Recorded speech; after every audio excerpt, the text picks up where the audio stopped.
online with Mr. Vitas this week in council chambers. Pledge of Allegiance, please. I believe can you see you can't see the flag behind you. There's a flag. We can see it in council chambers, Mayor. All right, there we go. Ready? I pledge allegiance to the flag of the United States of America, United States of America. to the republic For which it stands, nation, one nation, under God, Under God. liberty, and Visible. justice for all. Okay, Mr. O'Brien, do you have an invocation? I do not, Your Honor. Thank you. Roll call, please. Do I need to do the? Yeah, I know we have the remote electronic attendance just after this. After, listed okay, in- thank you, sorry. No problem, thank you. Go ahead with the roll call, please. Thank you. Alderman Williams, Present. Macias, Alderman Went, Present. Timian, Present. Moyer, Present. O'Brien, Present. Waldron, Present. Schmidt, Present. okay. Did I miss Alderman Macias? You are here. Wonderful. Got everybody. Thank you. Thank you. All right, Mr. Moyer, you're up. Sure. Yes, Your Honor. I would like to make a motion to approve the remote electronic attendance of First Ward Alderman Scott Williams, Second Ward Alderman of Alvaro Macias, Third Ward Alderman Mike Went, Fourth Ward Alderman Mike Timian, Fifth Ward Alderman Sam Moyer, Sixth Ward Alderman Hang on Pat one second. O'Brien, We got to say Matt Timian, not Mike Timian, right? Pat Timian, There we go. Sixth Ward Alderman Pat O'Brien, Seventh Ward Alderman Mike Waldron, Alderman at Large James Patrick Schmidt at the Committee of the Whole and City Council meetings of January 18th, 2022. I ask you also to include my presence electronically as well. Oh, sure. And Mayor Sangeetha Rayapati. Thank you so much. Is there a second? Second. All right. Roll call, please. I'm sorry, was that Alderman Timian?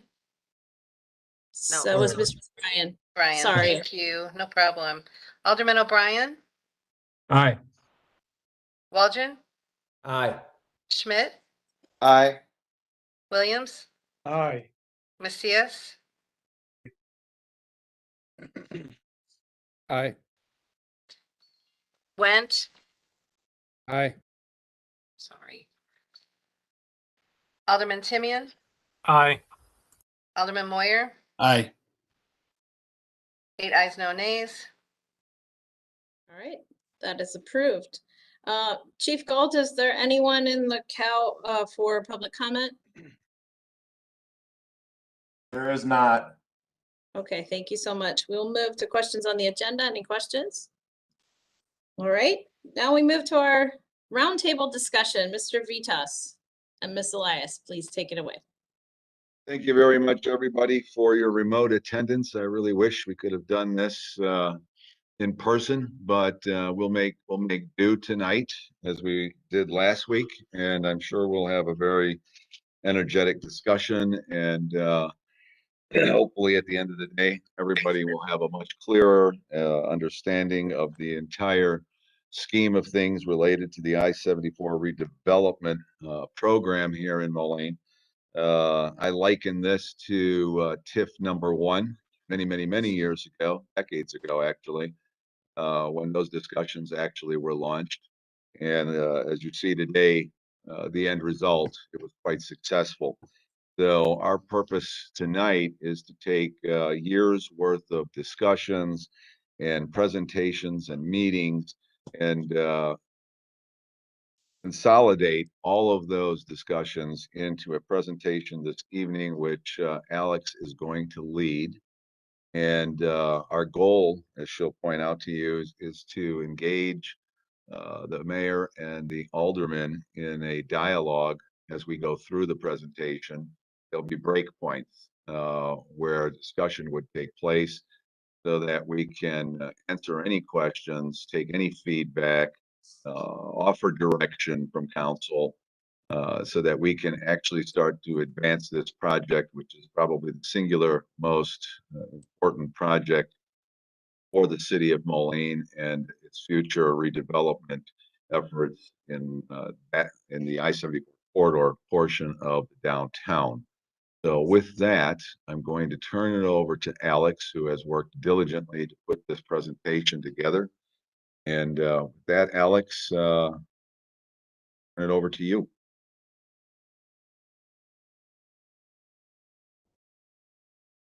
You there, Alex? You're muted is all. I'm still figuring out this new system. My apologies. And thank you for that introduction, Administrator Vitas, Mayor, council members.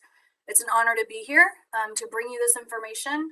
As Bob said, I started at Renew 3.5 years ago, and largely due to this project is the reason I'm here at Renew. I find it super compelling. I think this is a great opportunity. It's really, a view into the next 30 years of planning downtown. So it's really wonderful to be here with you and to start work on this project.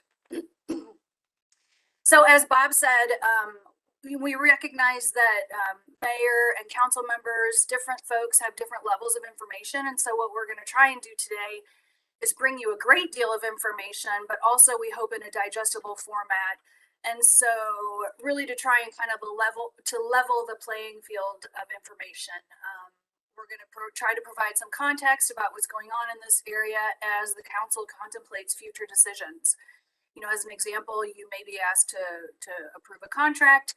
So we hope this contextual information will be helpful to you. It is a very large and complex redevelopment opportunity, but it's a really important one. It's stemming from a $1.2 billion project, and that has never happened in the Quad Cities. Regionally, it hasn't happened. So this is really a unique opportunity. There has been some work on a vision to date, and so we'll go over that briefly and give you an idea of the current status. And then we plan today a little bit deeper dive into a couple of potential projects that have been brought up recently as a result of some of the work that we've been doing. And then obviously to entertain questions and discussion on, general policy direction from mayor and council. So as we go through this, I guess I would just encourage you to, one, think about what's important to you. What are things that have struck you as being important or something that should be considered? And then also, I realize that in some of this, there may be terms that are unfamiliar or something else. I've tried to create this in a sort of conversational tone, but if there's anything at all that people have questions about, please don't hesitate to either ask it here, send me an email separately. I'd be glad to talk through any of this. So when I came to Renew 3.5 years ago, my first question was, what is the plan for this area? And so I did this exercise, and if you've been in our office, you've seen this. I took these little Post-it notes and put them over some tracing paper on a map, and then I also put down the new impact of the bridge. And so these dark black areas are areas that were previously not on fill, in other words, sort of land, built up to accommodate a road. And now it would be. So my exercise in doing this was to try and start to explore the physical impact of this bridge on our downtown and in this area. And then in doing so, asking myself also, what are city adopted planning documents that already have a vision, and what do those look like? So that was the basis for some additional work. This is an image of obviously the old bridge, which is shown right here to the left of the new bridge.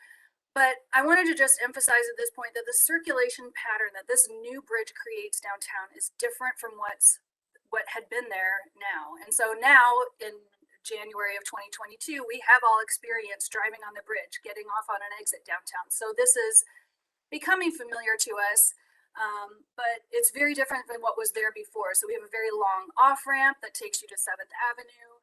We have a different way of getting on. If you're at 7th Avenue and trying to go toward Iowa, there's a very different way of getting there now.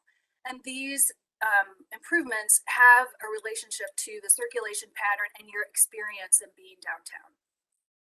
The other thing that the new bridge did, which was very different, is that it cut off one of our super important streets of downtown. That's not a criticism. It's just that historic Fifth Avenue is really our beautiful spine, really where a lot of our shops and restaurants are downtown.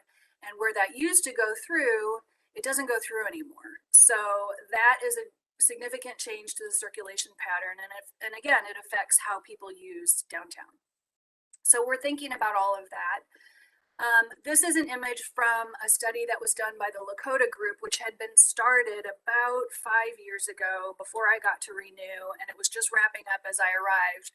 But the most valuable thing that really came out of this study was this quantification of what will become available. So if you see right here in the upper right-hand corner, it says reclaimed land from the old bridge is 13.5 acres. That's this sort of brownish looking tone. This dark brown obviously is the new bridge and related improvements. And then this lighter tan area with kind of buildings outlined.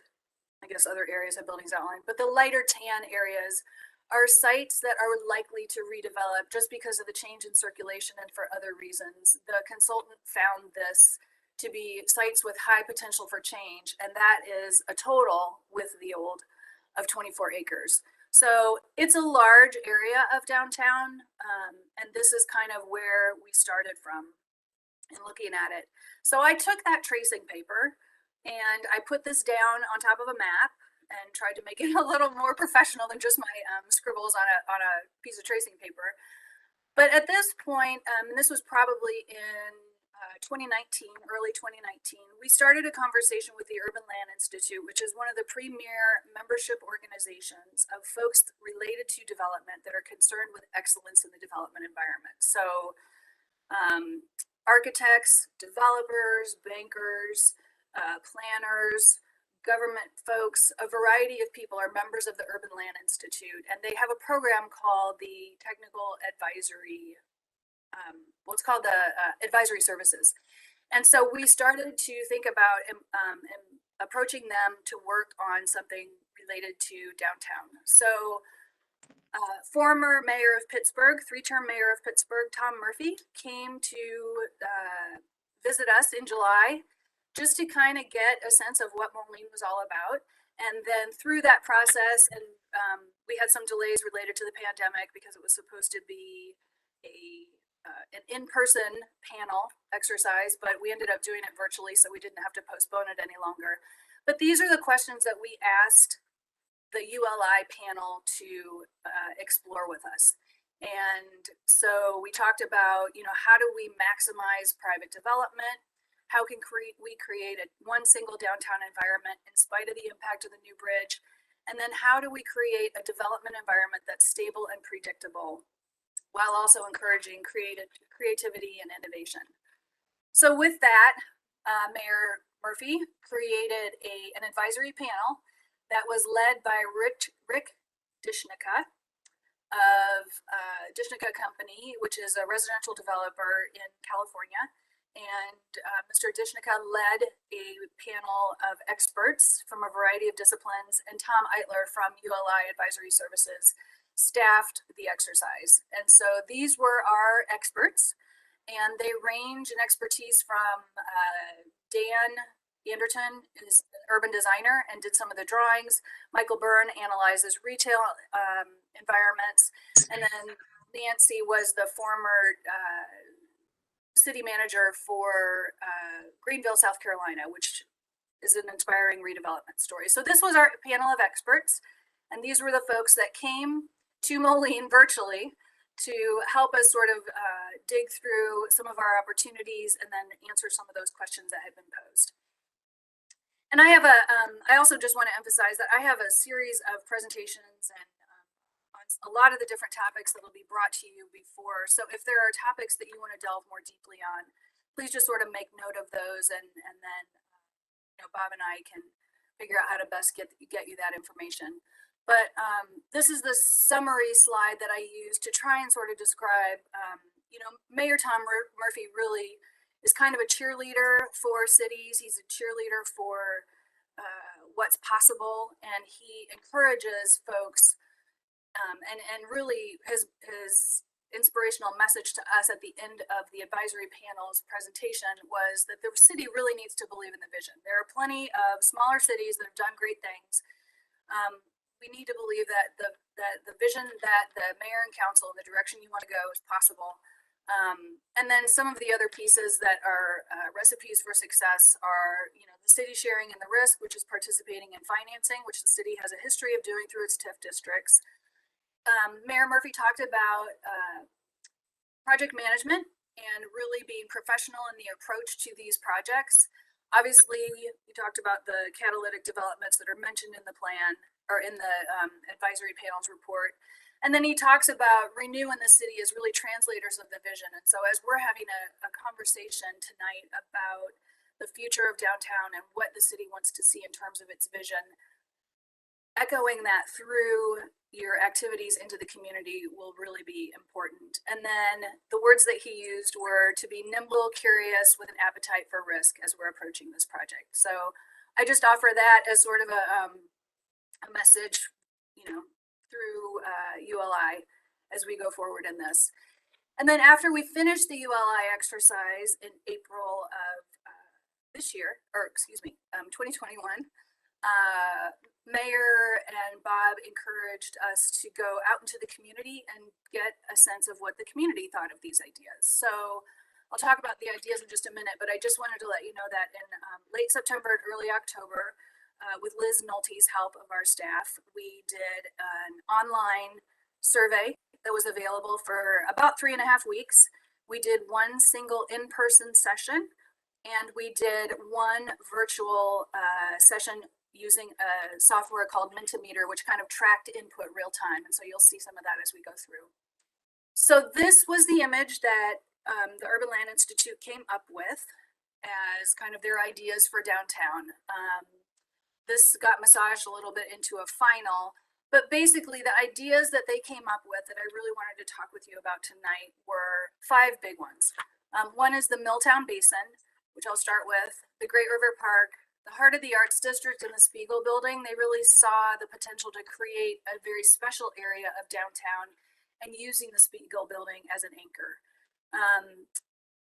We'll go into a little bit more detail about that tonight, as well as the skate park.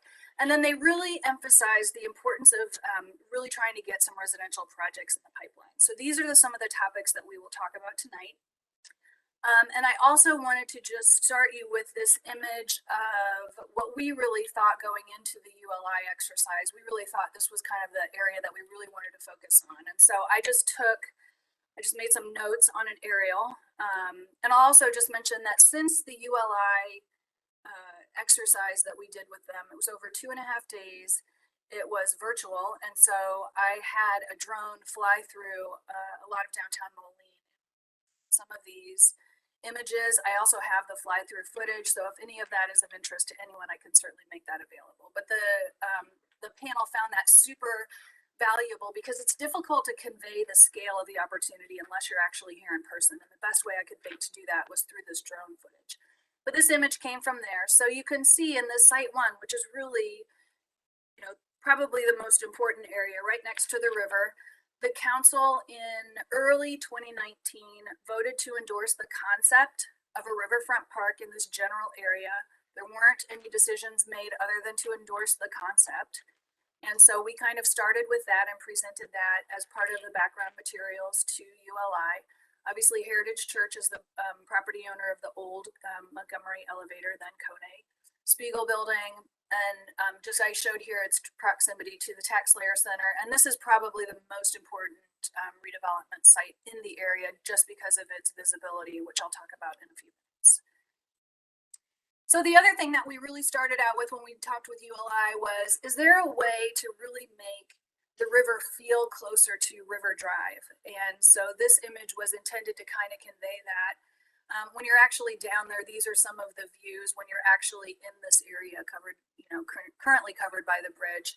And so we were sort of asking ULI to consider whether, is this really possible? Is it important? And so this first image that I'm going to show you on the left of the screen is taken from this point here, and the second one is taken from River Drive. So this is about a block from the river on that, next to 20th Street in that area where we're trying to recreate a connection to the river. And you can see that you can't see that there's a river there. It feels very far away. It looks very far away. And it's even more so when you get up toward the Spiegel building. So the feeling of the river being far away is really kind of what drove the Urban Land Institute to say, okay, well, if we can't take River Drive to the river, we'll take the river up to River Drive. And so that was kind of the genesis of this Milltown Basin. Its purpose was to, one, create the riverfront park that the council had endorsed as a concept, and then to try and ask what types of features would make that a memorable public space. And so these little squares that you're seeing were proposed kiosks. This is actually bringing a water basin of some kind into this downtown area. The street that you're looking at here is River Drive, so you can see it comes in pretty far. And then they wanted to try and make it a year-round public area. They talked about the potential, because this is about, I think the dimension from the entire width is about 90 feet, so it's pretty good size, and then it comes in about 900 feet, so it's pretty big. They talked about similar types of environments in other cities and how these kiosks can attract people. You can buy some coffee and sit down or enjoy it. And then this water spout was the other concept that kind of came about. So when people were driving across the bridge, they would see this water spout and sort of mentally have a notation. Yes, there's interesting things going down there. I want to go down and experience the Milltown Basin waterfront. So we took this to our public outreach, and so what you'll see is the public outreach, the input that we got sort of interspersed in this presentation along with the concepts. It's not scientific, it was just kind of to get some ideas. So the first image here just shows what we did on in our virtual session to ask people what things that they found compelling about this Milltown Basin concept. Was it the shops and kiosks? Was it fire pits and seating areas and other things? And so this was kind of the ranking. Again, it's a pretty small sample size, but you could just kind of see what people were thinking that would be interesting and fun there. So, no real decisions came out of that, but recognize that the things that the city will need to think about if this proposed riverfront park in any form will need to address are things like flood protection, land acquisition, land assembly. There are bits and pieces of this that are owned by the church. Use and programming, obviously in any park, that's something you would consider.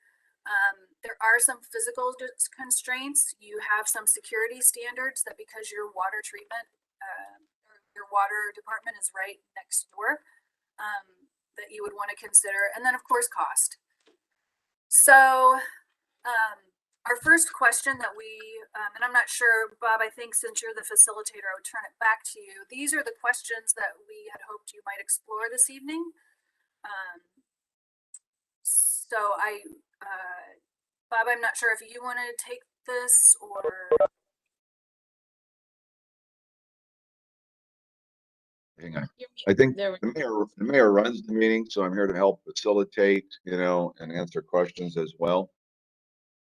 I think we can open it up to the council members now to pause with these questions and opinions. If I see Mr. Timian's hand first. Thank you, Your Honor. Alex, I'm just thinking practically with the basin, and obviously this hasn't been engineered, but I'm kind of curious to know what we do with flooding, how that it impacts. Is there a door that, we can use to prevent it? Is it going to be an added flooding hazard to that area because there's already a levee in the area? So I'm kind of curious what was discussed with ULI around that.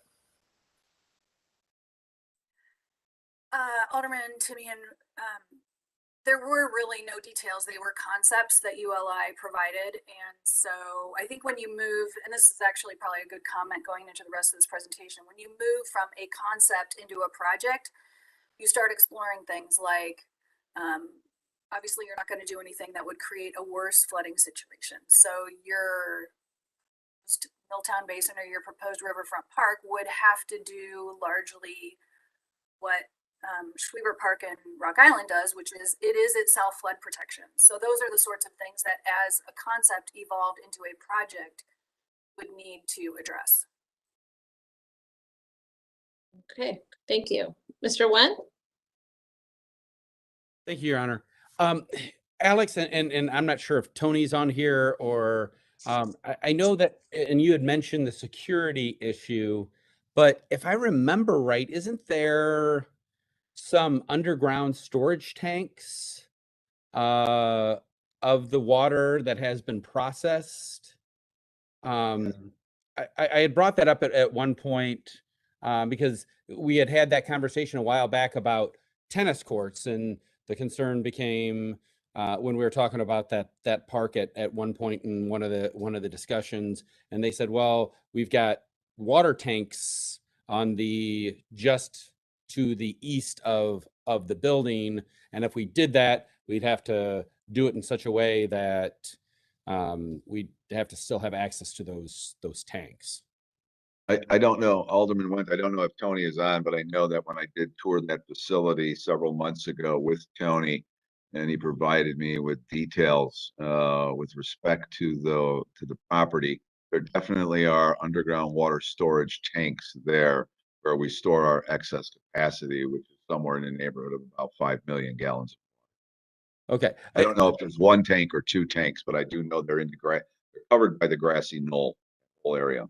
Yeah, I mean, I'm not opposed to this. I mean, we've looked at this, and I love that you and I had come in, and heck, I think at one point somebody told me there had been plans way before the mark was built and everything to like bring a gondola area down into downtown and that kind of concept. I like the idea of bringing the river closer to River Drive, actually.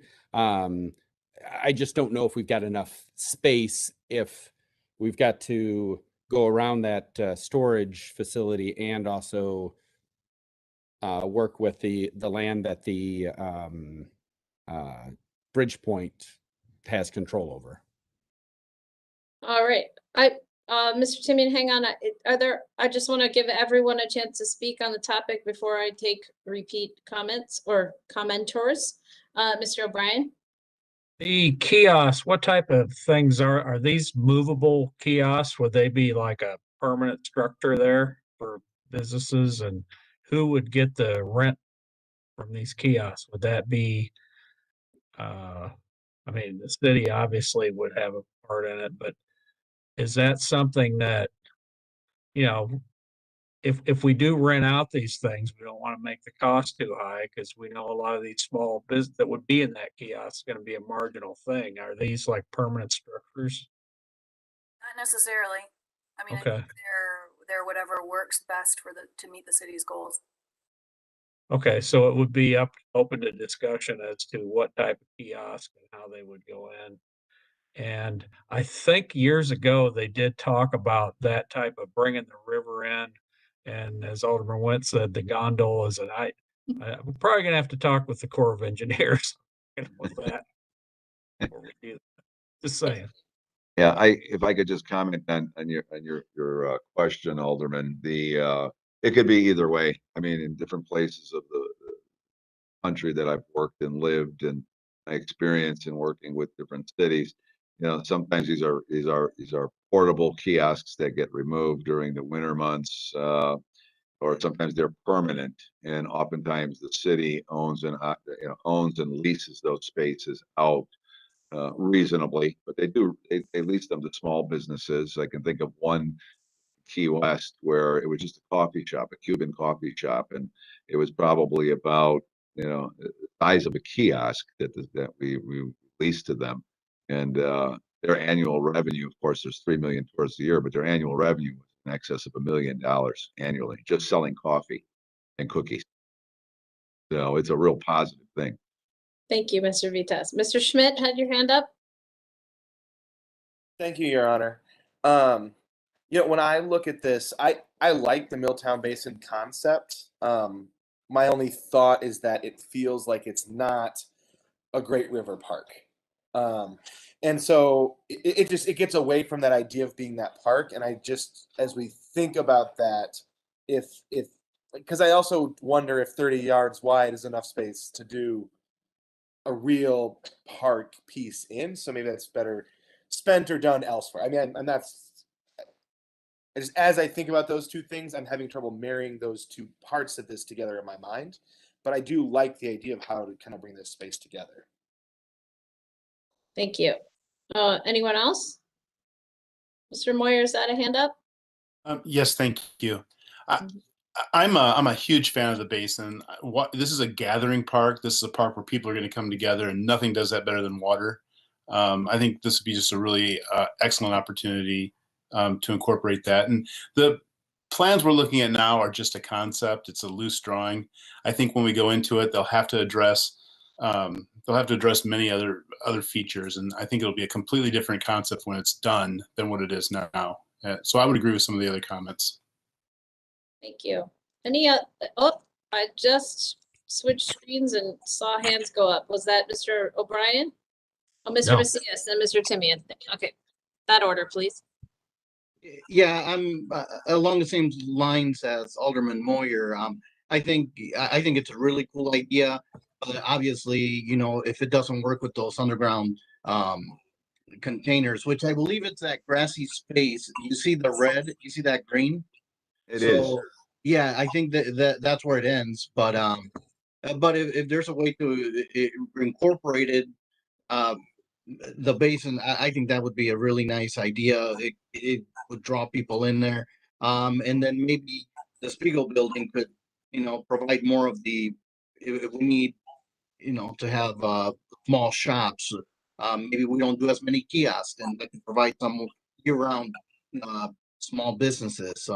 Sort of like in LA, they have the LA markets, which is a super nice, huge venue that has tons of restaurants, breweries, and it's just a place that people go there and get pictures, just art, you name it, always busy.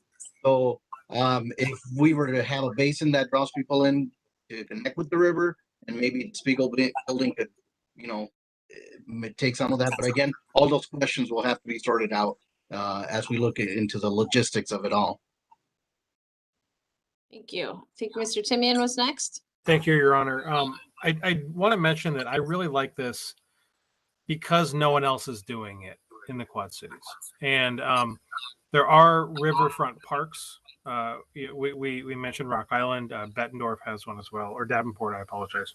You could say Bettendorf is also, but no one's doing this concept where the river's coming in. And I think that it's a great differentiator between the other cities. One issue that we're talking about, the underground tanks, there is actually a water pump that we need to figure out, and that's just a logistics. We have to work with the state on that. That is directly under the current I-74. But to Alderman Macias's point, Heritage Church is also planning on converting a big portion of their space into shops in the front.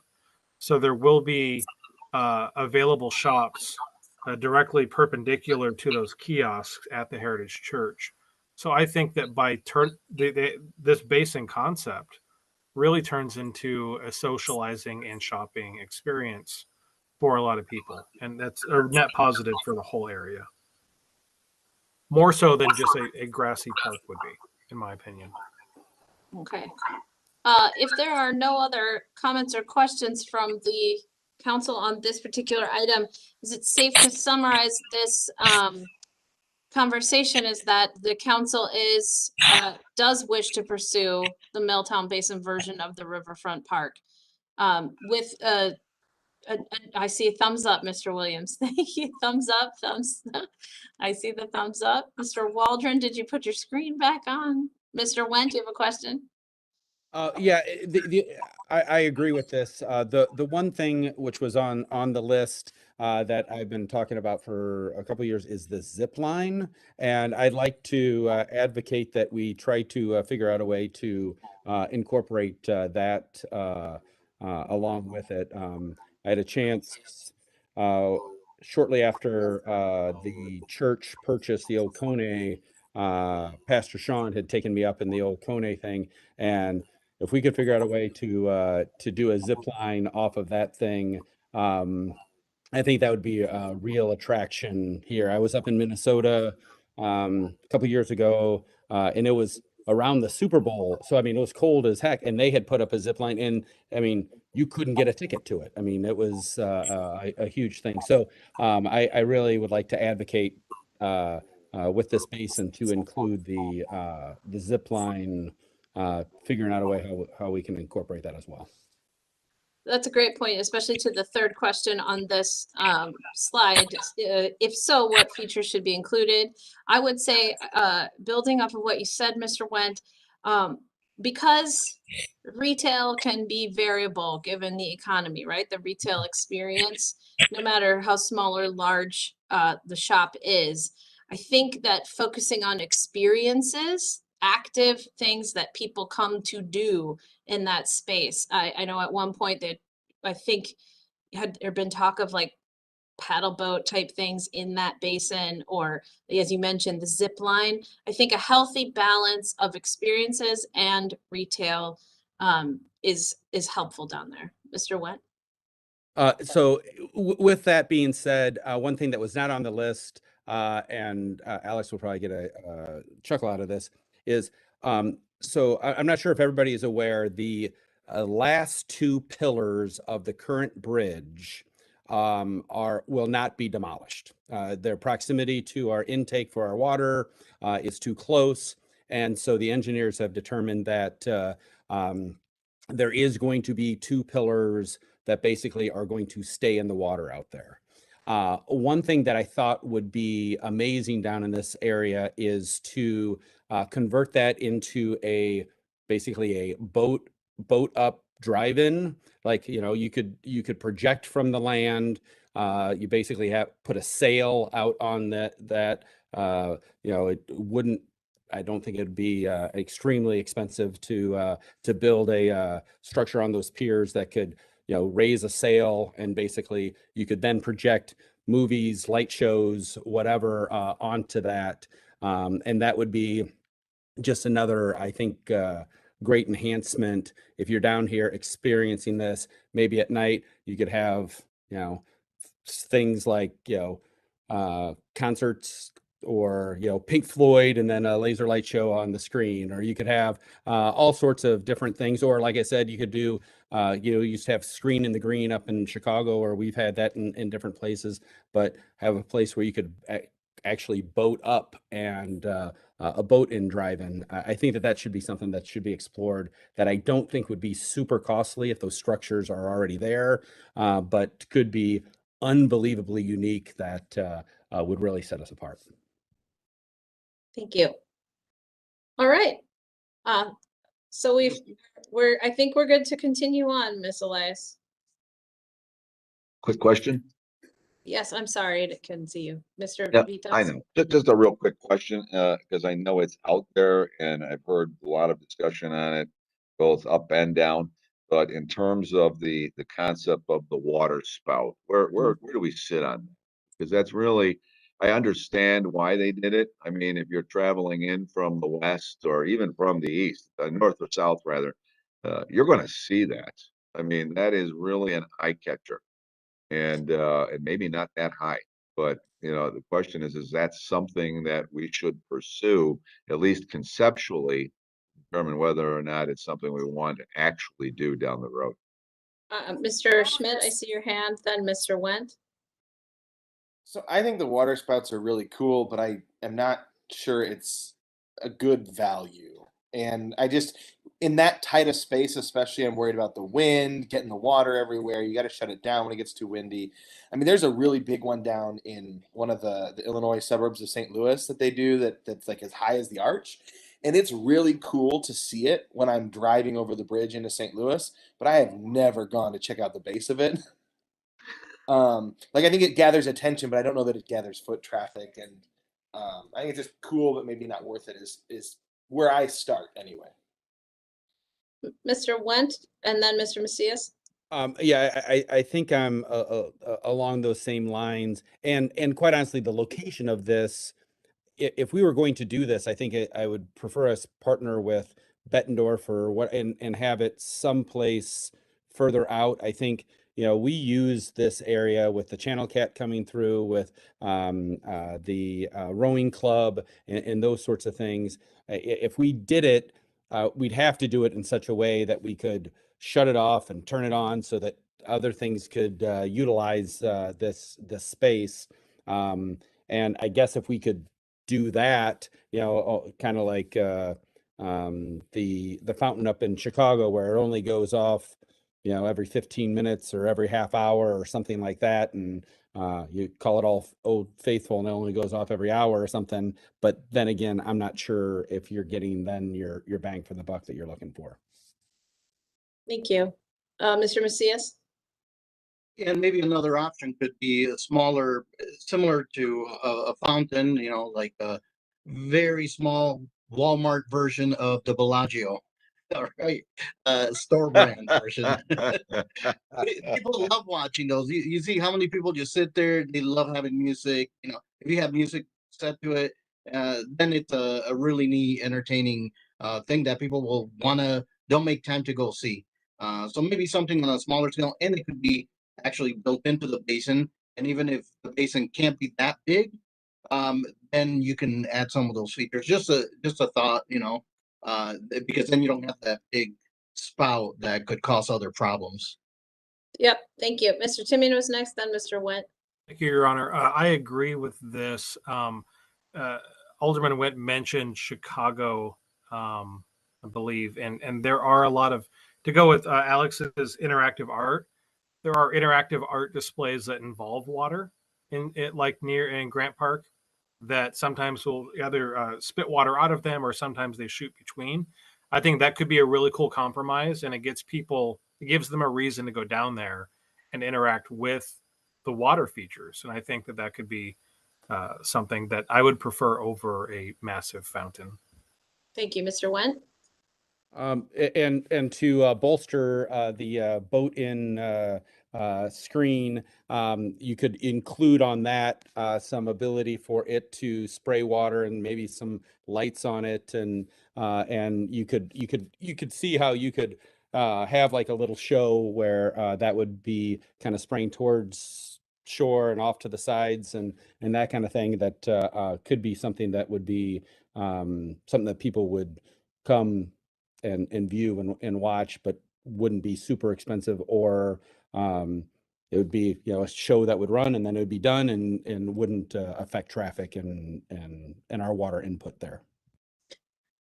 I'll follow up by saying I think that whatever we do down there, the concept, I think you alluded to this, Ms. Elias, that this is a 4-season experience.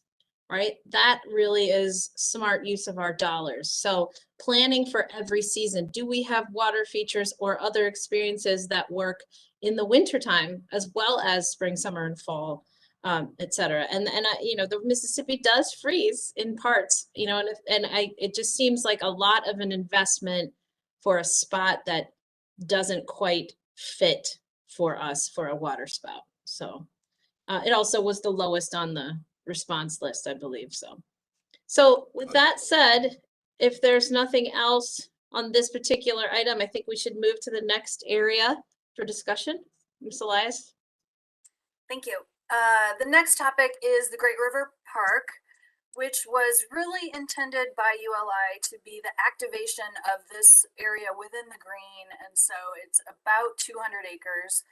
And I think they knew that the Channel Cat uses it. They knew that the rowing club uses it. But I think they also recognize that perhaps there are other ways we could think about that space, to include potentially having landing sites on this little tiny island, which is actually flooded most of the year. And then on Arsenal Island, obviously there are security issues and other kind of technical constraints that might affect this concept. But we did ask, and this input is from the written survey that we had. And so this is kind of what folks wanted to see in the Great River Park. We actually got some votes for disc golf, which I thought was pretty interesting. But, these are the types of things that were just on people's minds as they were thinking about this.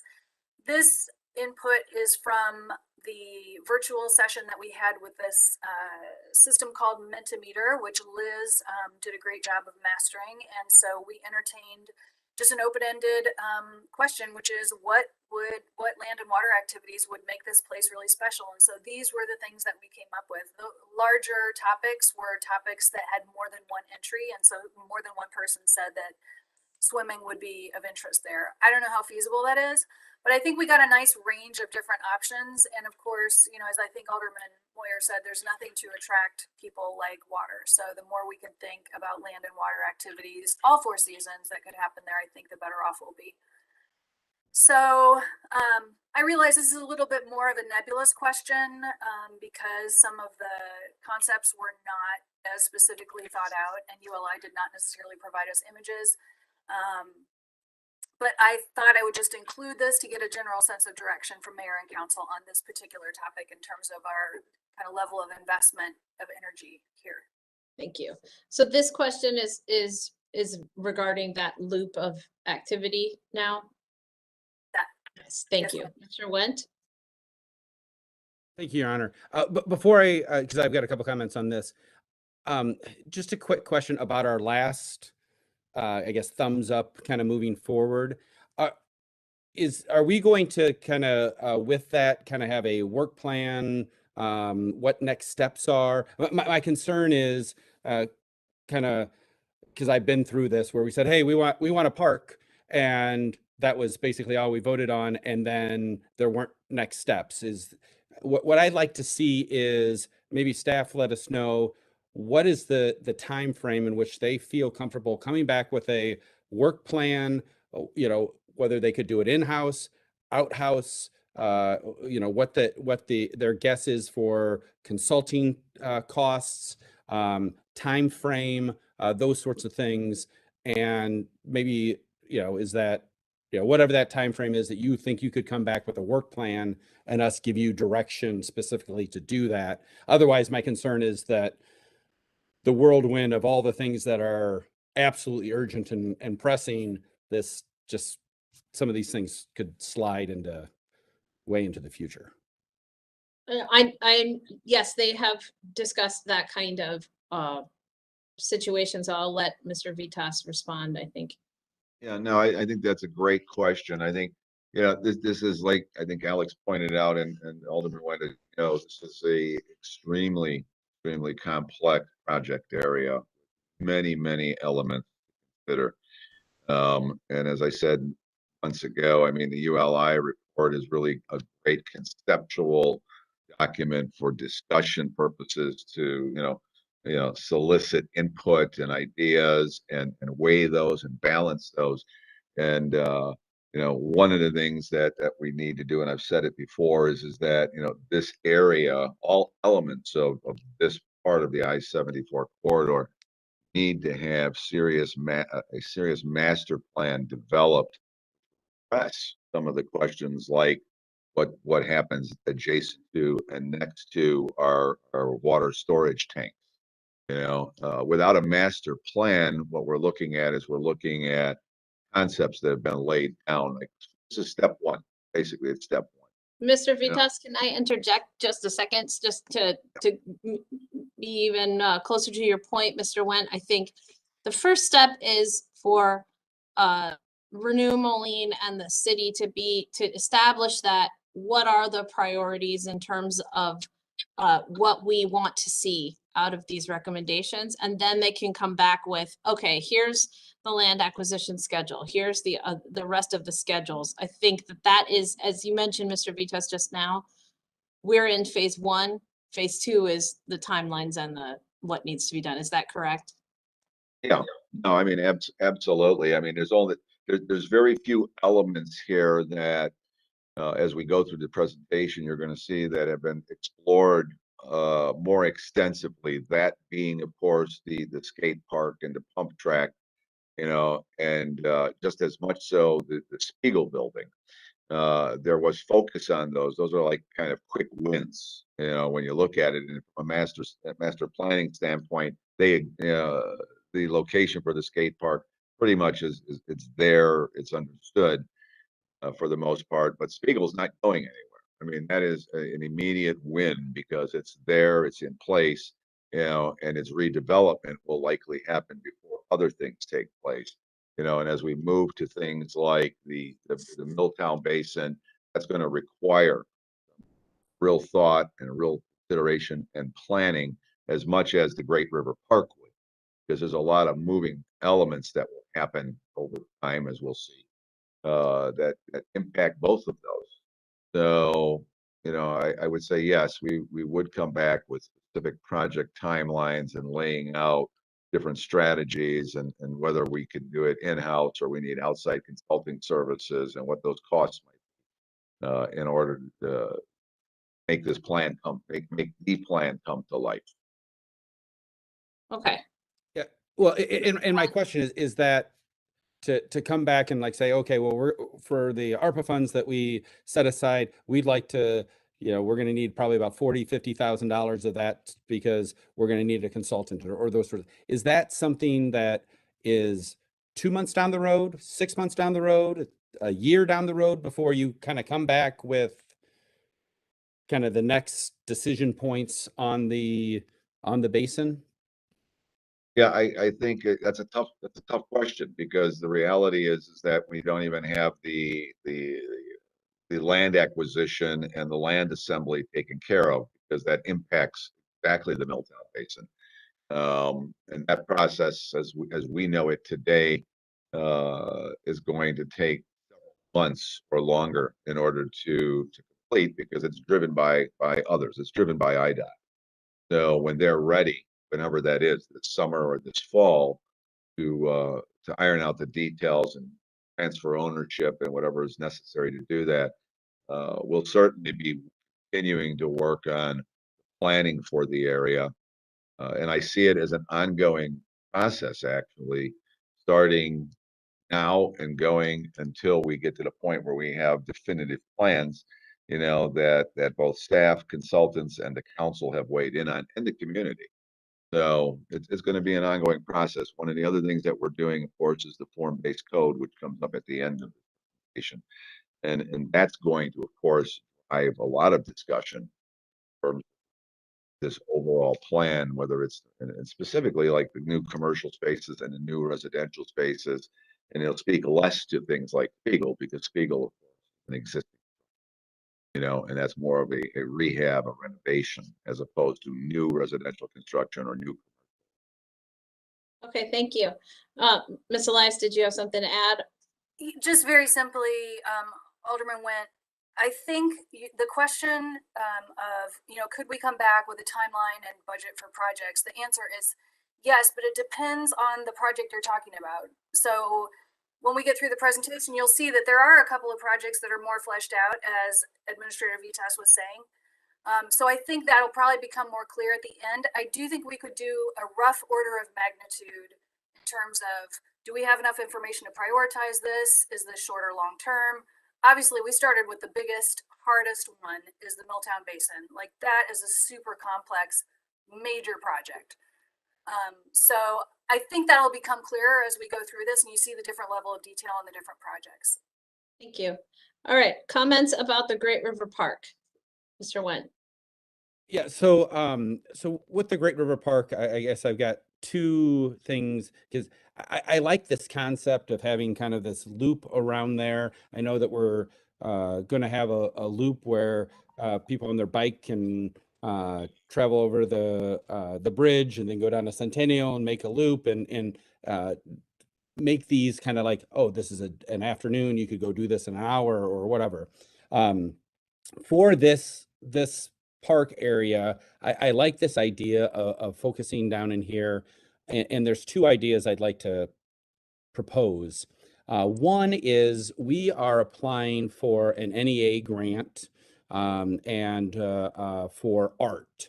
And one of the locations in which we have identified for that art to go is around Sylvan Island. And I'm what I would like for us to pursue is some kind of functional art.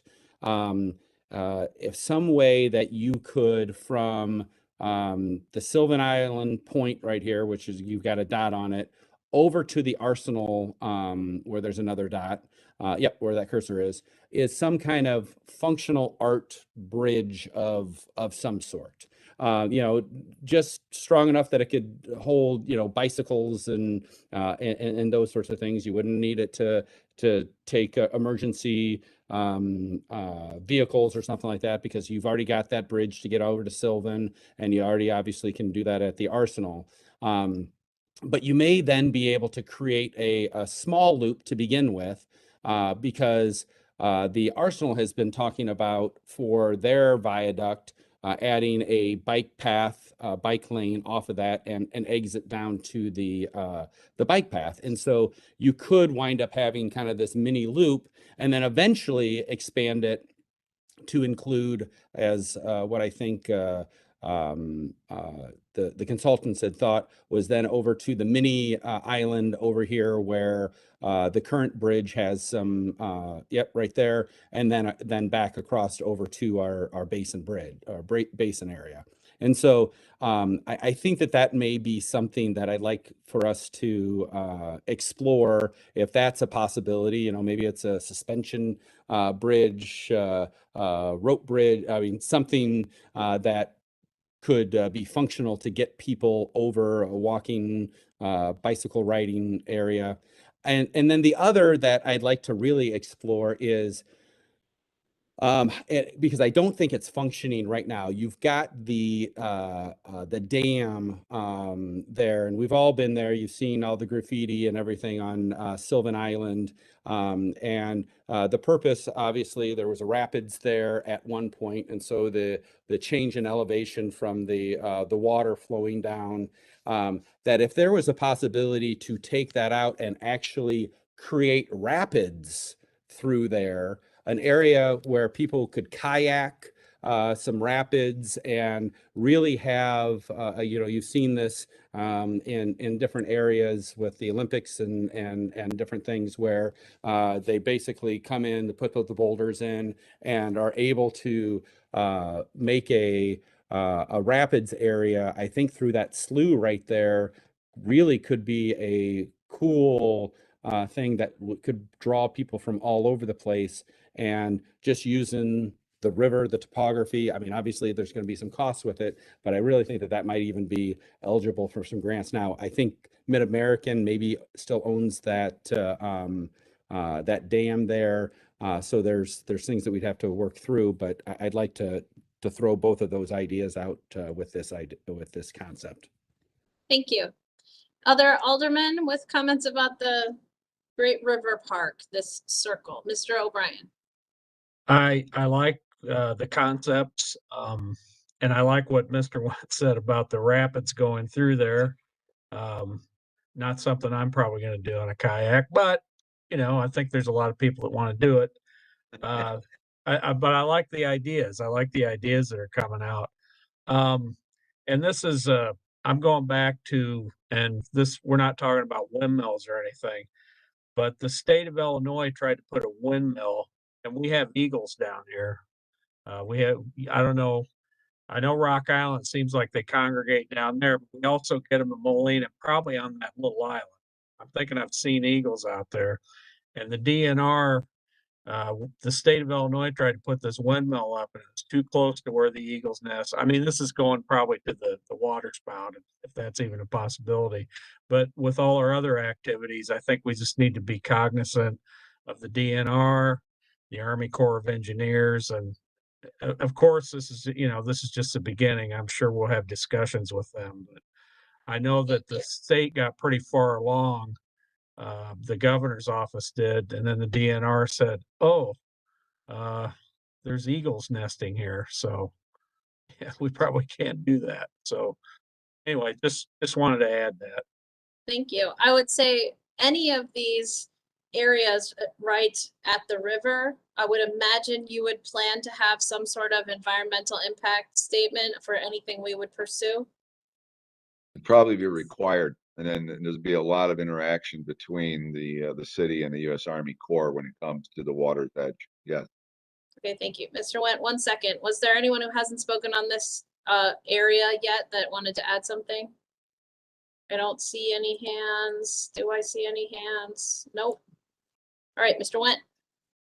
So to take Alderman O'Brien's step even further, a few years ago, I had a conversation, I think when they used to have that Bald Eagles Day or whatever and I had talked with one of the guys over there just about the concept of are there things that we could do that would encourage more nesting or those sorts of things. And he said, yeah, there is. And I think we exchanged cards and we never actually connected again. But that may be something where, maybe if we do this, I have no idea what it might look like, but along this area, if there's some ways that we could do some things that would encourage nesting along. I know that, and he had said, you're not going to get a whole lot to all nest in one area because they're territorial and the hunting ground and all that kind of stuff. But I mean, clearly there's some areas where they nest all the time.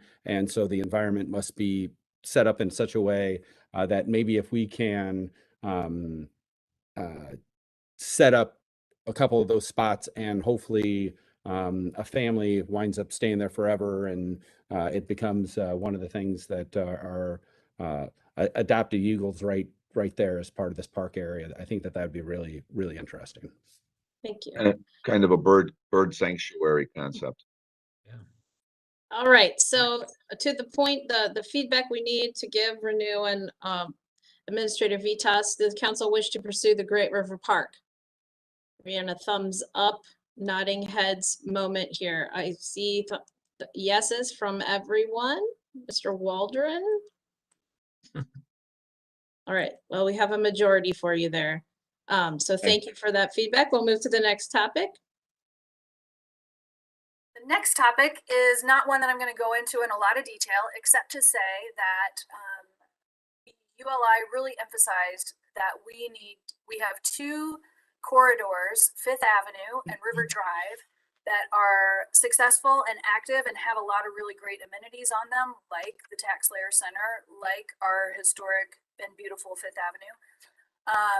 And all of those activity centers could benefit from more residential. And so we have been working on identifying some potential sites for residential projects, and I won't give a lot of detail, but we anticipate that some of those may be coming forward in the next, say, 3 to 6 months. So excited about those. We also took the opportunity in our survey to just ask folks what would it take, if you were to think of living downtown. And interestingly, the two main things that people said were, one, affordability is probably the most important, the fact that they could write a check for rent or a mortgage. And then the second one, and very closely second, was great places to visit nearby. And I think as we consider placemaking, as we look at what makes a great community, as we look at what attracts talent in the region, great places to visit is really going to be key to what we're doing. And then we also just asked a perception question, which was, how affordable is downtown housing? What are your opinions on that? And perhaps not surprisingly, most people kind of pick the middle, that it's somewhat affordable. But I think this is a topic that we may want to explore as we start pursuing residential, to make sure that people feel like there's a place for them to live downtown, whether that's very affluent or extremely affordable. So we want to cover the whole range of possibilities. And then I just wanted to mention that we really, in our in-person session, tried to make things very open-ended. So we gave people Post-its and we allowed them just to write whatever they wanted on the Post-its. And they could, if they were really interested in the heart of the Arts District, they could go spend, if you will, all of their Post-its on that project. But this was kind of the top 25 reoccurring ideas that happened on all of those very open-ended Post-its. And so to our surprise, this was not something that we brought or that ULI mentioned, but a history museum in that general area of the I-74 was really important. And then nature access and green space. I think one of the things that I've come to appreciate more living in the community for the last 3.5 years is that we really do have an active outdoor contingent of people that want to be outdoors and do things outdoors. So mayor's comment about having 4 seasons of, outdoor activities really becomes important. So I just wanted to show you a little bit more of the feedback that we got. Obviously these are all, good ideas come from many, many locations. So we certainly look at each and every one of those Post-its. We documented each and every one of those Post-its, and we'll consider this all going forward. So we are going to jump back into a project in detail. This was one that, as I mentioned at the beginning, got a lot of traction. And so with that, I will just turn it over to Liz, and I'm going to forward her slides. So she's going to be telling me she wants to go to the next one. Thanks, Alex. You can forward. So Alex has already talked in depth about our partnership with the Urban Land Institute, and this was definitely a project they identified. You will see it's outlined in red there. That is not the location that we would propose to put the skate park, but that was their initial rendering there. Next slide. In talking about our public input, I think it's good to note that we talked about the online survey. 400 people took that survey, and 90% of them said that a skate park should be in this area. So just something of note, we heard it not only in the online survey, but in person and virtually as well. Next slide. So thinking about the potential sites, you will see that they're highlighted here in blue. We have A, B, C, and D. So this area is between 4th Avenue and 5th Avenue, the former 20th Street and 22nd Street. So these are parcels that are currently owned by IDOT. I gave some preliminary square footage there, just our guesstimations. But really looking at that site A, that's partially under the bridge, that will really create maybe a very unique site for something like a skate park and pump track. Next slide. So again, looking at site A, it is on the disposal map, which you'll see right below there highlighted in yellow. Site A is the largest, and it's open to the east with about 150 to 175 feet distance between the bridge supports. And then site B, which is the smaller one, which is labeled as site 11 on the disposal map, would create, a linear walking path and access to site A.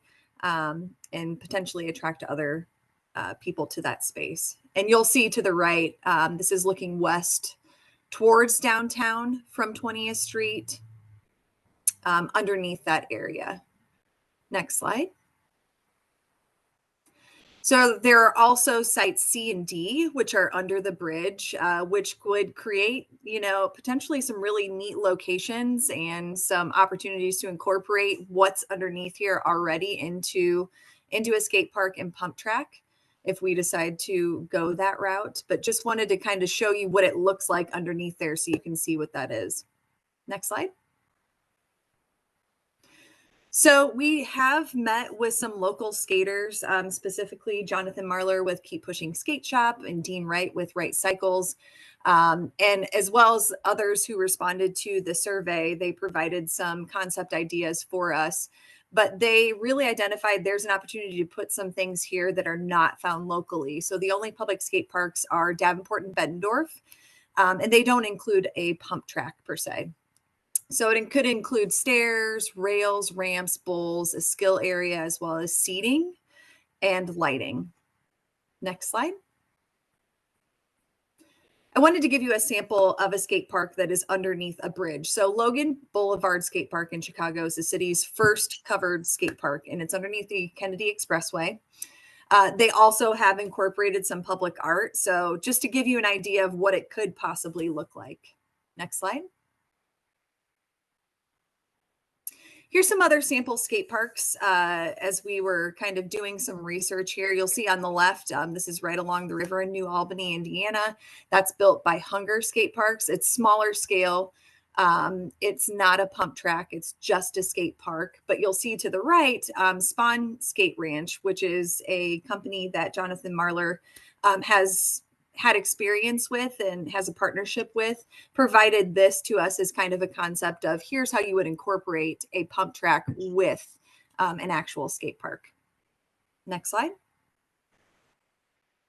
Talking about cost, we expect the cost to be around $35 to $40 per square foot, giving the examples that we found. And based on these figures and the area that's potentially underneath the I-74 bridge, we would recommend that the city budget about $1.5 million for construction costs.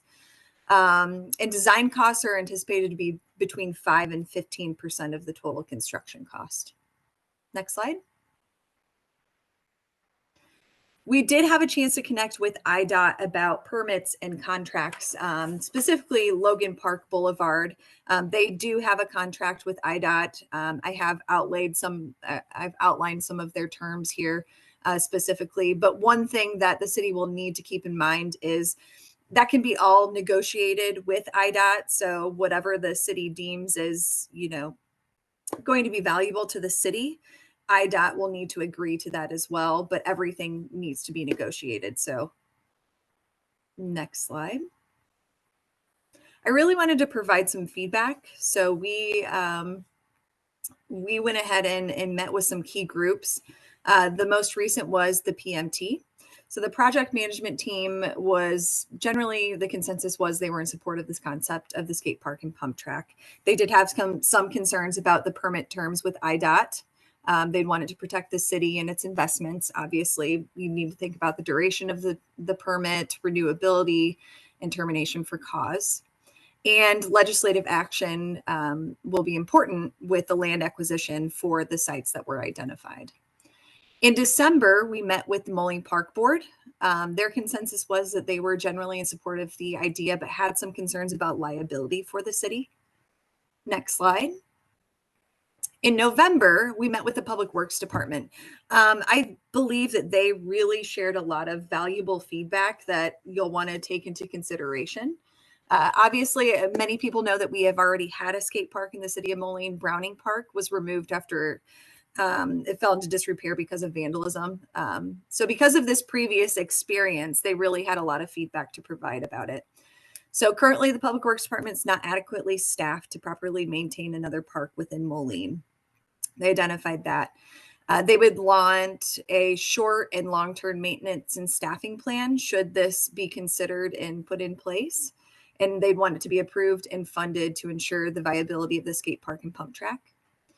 They saw that there may be some increased maintenance, which would come from adding restrooms to the area, which would need to be added, trash removal, graffiti removal, landscaping maintenance, seasonal maintenance, those types of things, and any repairs that would need to be made. And the Public Works Department encourages a more universal use of this space, such as an all abilities park that could include features that may not require as much maintenance and would draw a wider audience to the downtown area. Next slide. And we also met with the Moline Police Department. They also had very valuable feedback that should definitely be taken into consideration. They asked for adequate lighting and electricity, restrooms, definitely, because there are no public restrooms within that area at all. A surveillance camera system with the potential for Wi-Fi or fiber at that location, and safety features to ensure the bridge features are protected from trespassing and vandalism. Next slide.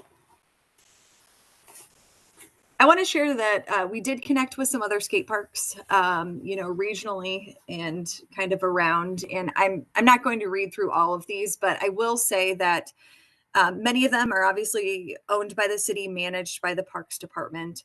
And their biggest maintenance cost, which many of them couldn't even give me a dollar figure because they don't budget much for it, but their maintenance cost went to graffiti cleanup. That was their biggest maintenance cost annually. Because of the way that the skate parks are built, they're not major structural things that need to be done to a skate park every single year. Obviously, as there's more wear and tear on them, they will need some maintenance as far as that goes, but that's not an annual budget item. I will say that one park did say that they had some issues with graffiti. And so they thought creatively, something they could do to help combat that was create a space for graffiti at their park. And they actually saw a reduction in their graffiti at that park where people were just using the designated area. And it became kind of a very cool feature of their skate park. So something to consider when thinking about that as well. And I think that is my last slide.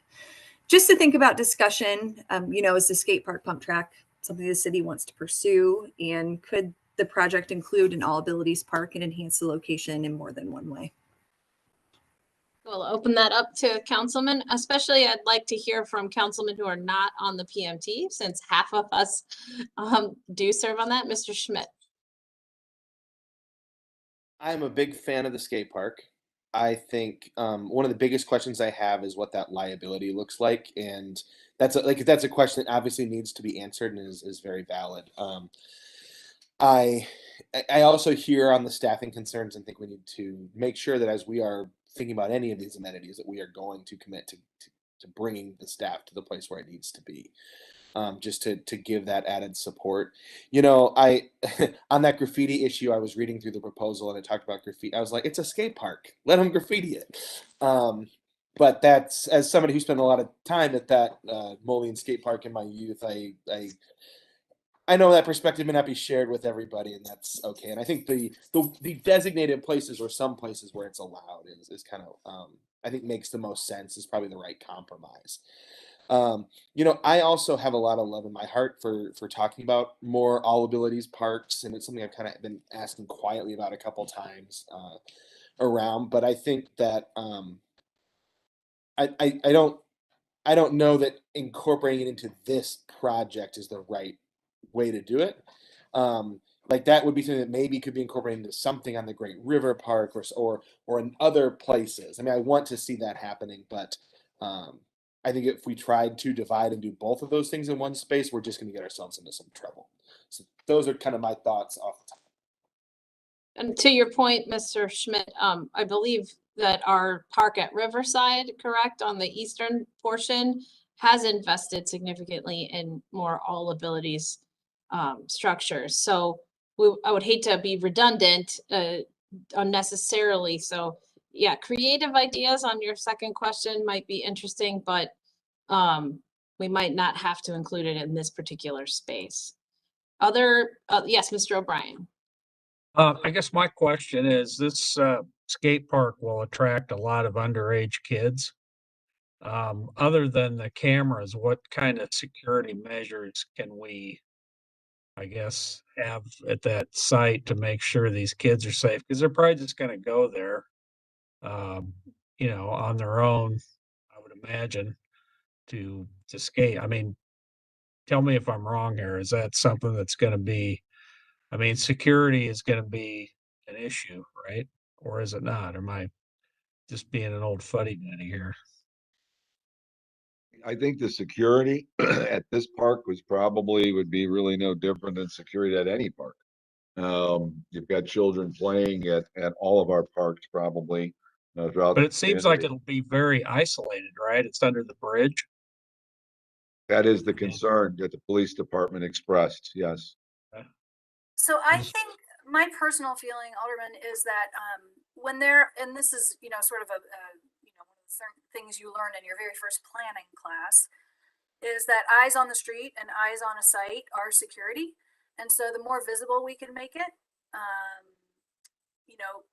the more secure it is. So we did meet on site with the police department. They talked about locations for cameras, which is great. But I think making sure that it is well programmed, well attended, that you have viewing areas for fuddy-duddies like me who don't skate but want to see what's going on down at the skate park, and really making sure that it's attractive to all different kinds of people who don't skate too. So I would think that would be part of the design. It is very visible from the road on 4th Avenue. There's not really a very good sidewalk there, but I think the thing that you mentioned about security and making it secure both for people that are in it and people that are looking at it is probably goes both ways.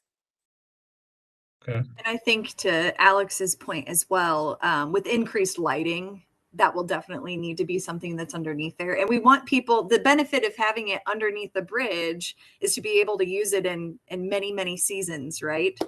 Instead of it just being a spring, summer, and fall, and then the winter it shuts down. We're hoping that if it's covered, people will be able to use it, maybe year round. And so adding features that make it, as Alex said, very visible, but adding that lighting making sure that it is visible, making sure that it is programmed. We have a very active skating community here in the Quad Cities that is very excited about this and really wants to program it. So I'm not saying there will be programmatic things going on all the time, but I think the more active it is, the safer it will be. Any other aldermen? Yes, Mr. Timian and then Mr. Went. Thank you, Your Honor. I just wanted to kind of amplify what Alex was saying. When I lived in California, there was a skate park and there was the viewing area, and it was a very favorite thing for people to do. Really cheap date night, grab something to eat, go watch the skaters do tricks. And I think that kind of design really not only makes it safer, but it brings the community into it and destigmatizes the stereotypes that some people might have around the community. So, with that in mind and safety, I think thinking about crosswalks and making sure that this is easy to get to safely without a vehicle just makes the whole experience that much better for everyone. Mr. Went. Thank you, Your Honor. Yeah, I'll echo all of those same things. Big proponent of getting this done, but I think that the caveat I would want to create on it is that a skate association or whatever, a group is formed, that they have some, ownership creates pride, that they've got some ownership in it, some responsibilities when it comes to this for them and their community. Because you're 100% right. I mean, when the survey went out, everyone and their sister came out of the woodwork that was a proponent of this. But I think that we need to, because if you don't do it now, it'll never happen. That say, hey, if we're going to do this, we need an association that's created, that has some structure to it, maybe a requirement that they have to raise a certain amount of funds that is kind of held back, that kind of helps with repairs and ongoing maintenance and those sorts of things, that then we can budget and kind of replenish some of it, but they've got to take responsibility for this thing, obviously with maybe oversight from the parks or something like that, but not to create additional burden on our staff and those sorts of things. But I think by doing that, that will reduce some of the concerns that the police department has, that the public works department has, and those sorts of things, because that association and that group will help to govern that. They will know the people who are hanging around there that are doing things and that kind of stuff. So I think that has to be done, as if we move forward with this as a contingent, that if we're going to invest this type of money, this is what you have to do. Kind of like the pickleball, we ask them to raise a certain amount of money and they're going to program and do all these different things with it. These partnerships, I think, are the things that really will make this city move into the future and won't wind up what happened up at Browning, where we did it.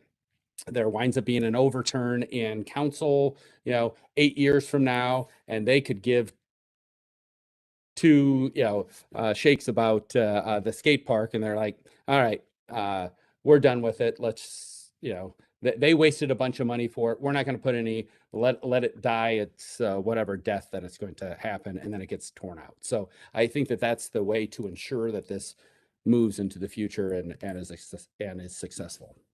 Thank you. I saw Mr. Macias's hand.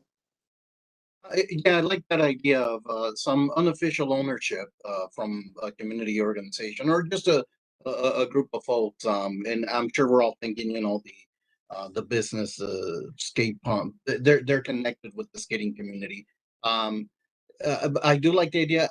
I don't know if the audience will be able to generate, let's say the monetary donations that the people who do pickleball didn't do. But I think there's some value to just having that community ownership. And, there was that idea from one other community that had a wall designated spot for graffiti. Well, you know, if you have the unofficial folks saying, hey, there's this really cool spot where you could actually do graffiti, now you're talking, you know, they're the ones that are probably going to communicate this to those who would be doing those things. So I like it for that sense, just because they're connected with the skating community.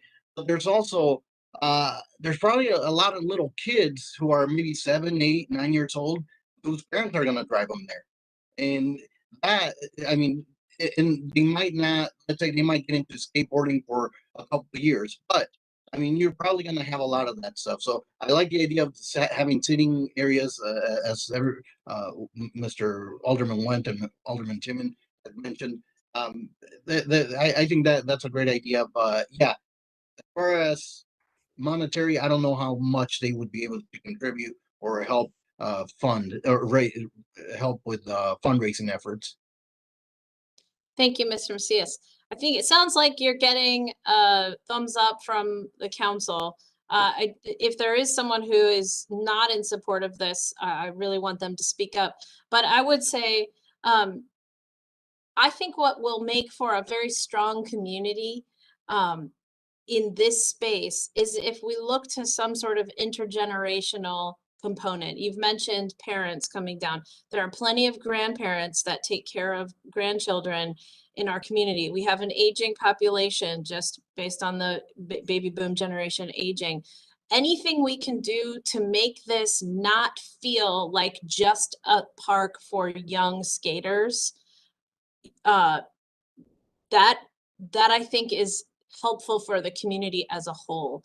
And I know we've talked on PMT or myself, Ms. Elias and Mr. Vitas, about the connecting routes, right, between downtown and a potential other park space that opens up. And all of that put together should be a part of this concept, not just the skating piece itself, in my opinion. So, all right. Anything else, Mr. Went? Yeah, and I just want to reiterate, I am a huge proponent of also having the pump track incorporated, not just the skate park, but the pump track. This location, you know, you go down there and you can kind of see how you could really do some great things with a pump track and bikes with some topography and change of elevations and stuff like that. And so I really think that needs to be part of this this development. Thank you. So our folks from Renew Moline, if we go to the next slide on your tasks and timeline, do you have enough or do you need a more formal vote for an endorsement of the concept by mayor and council? Or can you move into the next stages of the timeline? We can certainly move ahead, understanding that the feedback that we've heard is positive. The feedback we've heard is proceed. We haven't heard any don't proceed. So I think you have endorsed the. Here you go. Don't proceed. Don't proceed. All right. Thank you, Mr. Waldron. I wanted to hear from the naysayers. Go for it. It's a horrible idea, but you go ahead and do what you want. All right. So council, what's your wish? Do you want to take a formal vote, or is this enough of a recording that we have 7 people basically endorsing the concept and one not? I think, Mr. Waldron, what is your comfort level? Would you like to take a formal vote to register that? Oh, no, I can see how the wind blows. Okay. I would like to hear why. I lived through the Browning Park skate park, and I don't want to pick up another hypodermic needle. I don't want to pick up drugs, condoms, stuff of that nature again, or see it picked up again. And so I will go on the history that I have, and it's an unmitigated disaster, in my opinion. Okay. Thank you for sharing that. Mr. Went. And I guess you've been around a lot longer than most of us, and but haven't we had some of those same issues at different parks, Peterson Park and different parks around the community? I know I've found things up at down at Prospect from time to time that never to that degree, Alderman Wynn. Okay, all right, thanks. Yeah, I do think you bring up a good point. I think we should continue our discussions with the police department and with other community partners that heavily invest in youth or Boys and Girls Club is not very far away, right? It makes a difference when there are youth oriented or activity oriented businesses or offices near where the experience is happening. If we just let this be all by itself underneath the highway, right, without other things that are active nearby, I think we do have the potential for more problems. But it's just a thought. That's further development issues down the road, but I thought I'd put that out there. Okay, so we will move on then, please. And I just wanted to double check. Is this full packet the half that you wanted to get through, or if we needed to stop at 8 because we have some other business to do, are we using some of this to come back in February? We are moving along quite nicely. I did not expect that we would get this far along as quickly as we did. So if you want to continue with Spiegel, which is the other, Yes. I would continue at this point. Yeah, I'm not wanting to stop now. I just wanted to double check on this is the totality of the I-74 stuff that we need to talk about. Yes, Mayor, it is. Okay, thank you. Great. So just so everyone knows, in the interest of having a better record than last week, I think, on time, not to cheat anything, but I think 2 hours of very focused talk on this is real smart. We'll see where we're at 8 o'clock, and I can check in with the council for moving into miscellaneous and executive. Thank you. Spiegel Building, please take it away, Alex. Thank you. The Spiegel Building was the topic as the anchor of the what ULI called the Heart of the Arts District. It is the first building that you see on River Drive when you get off the exit on River Drive into Moline. We think it's a building that has great potential.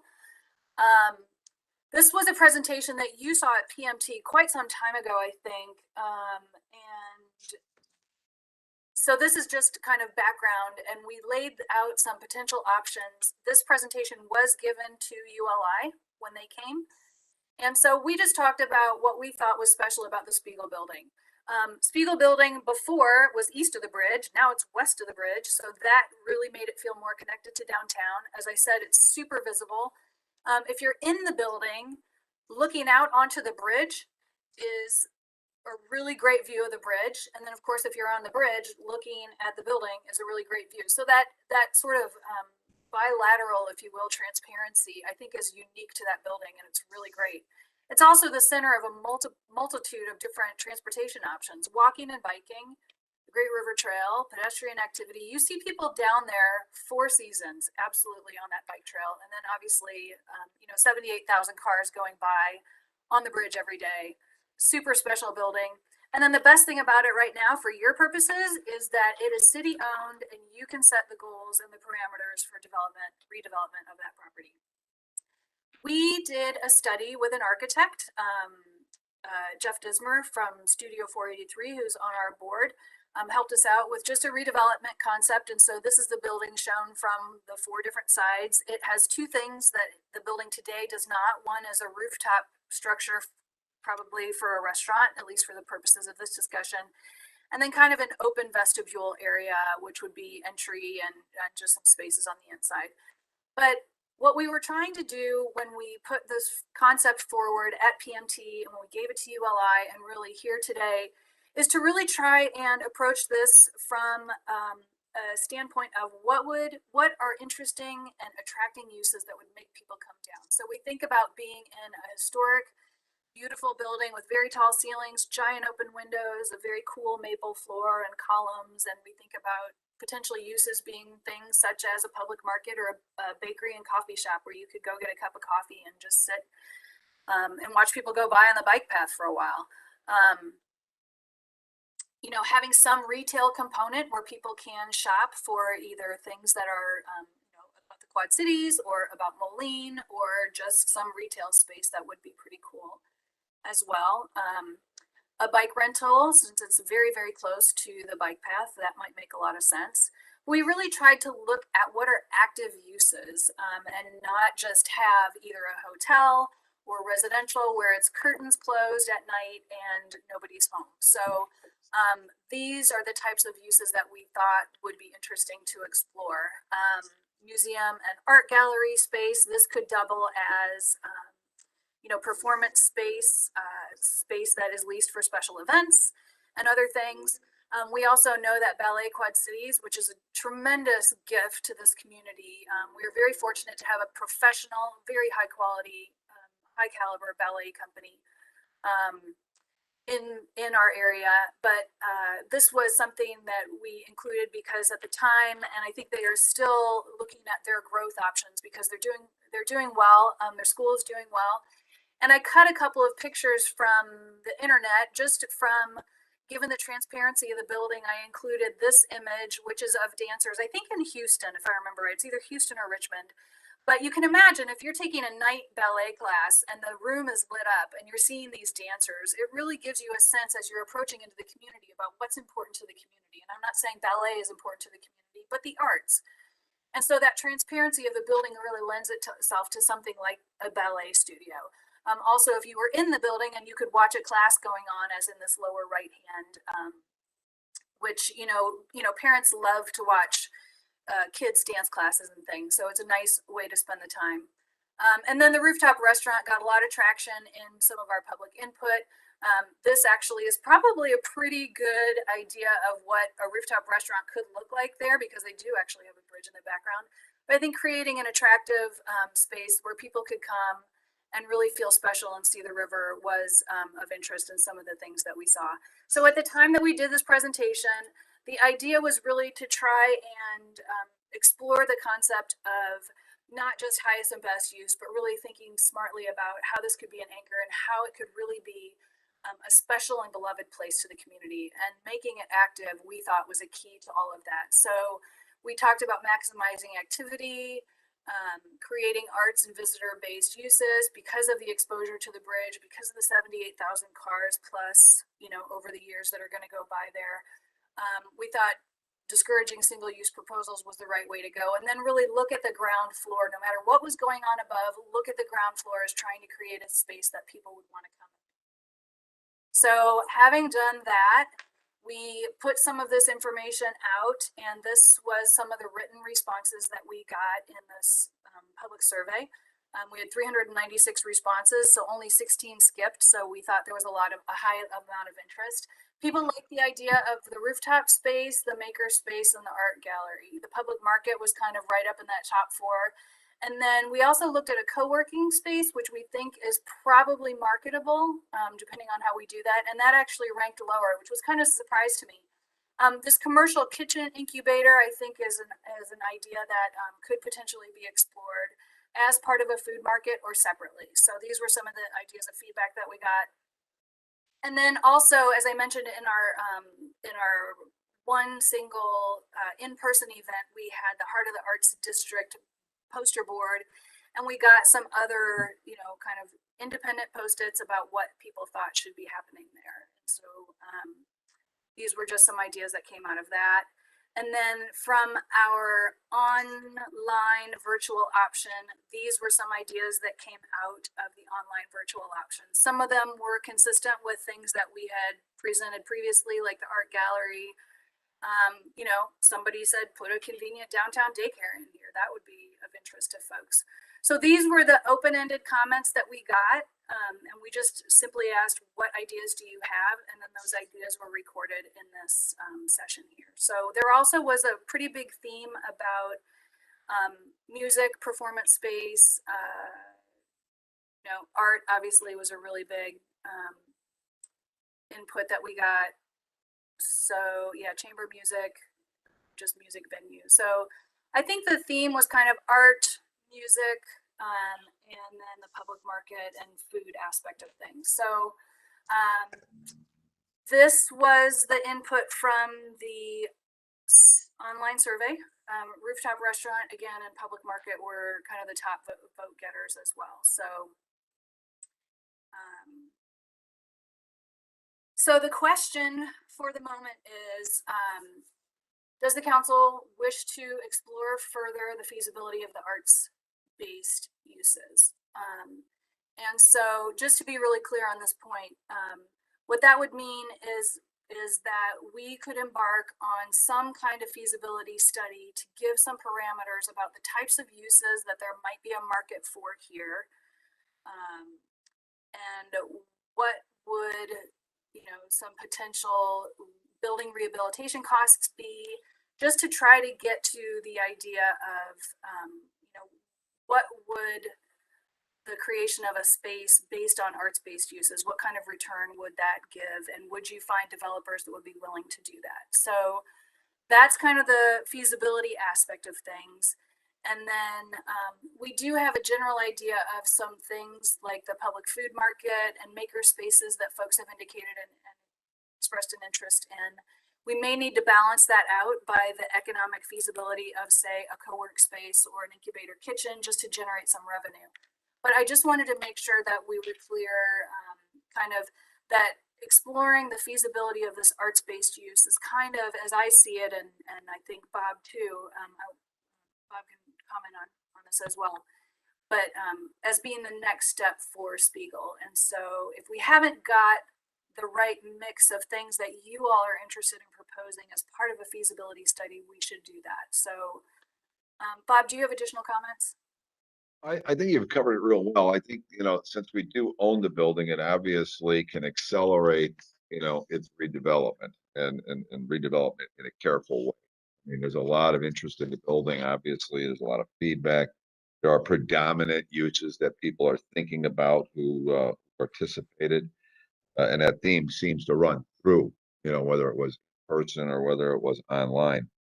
So I think there's no question about public and rooftops. I mean, my first impression of that building was, some type of public market space, because I realized there is no such thing really downtown.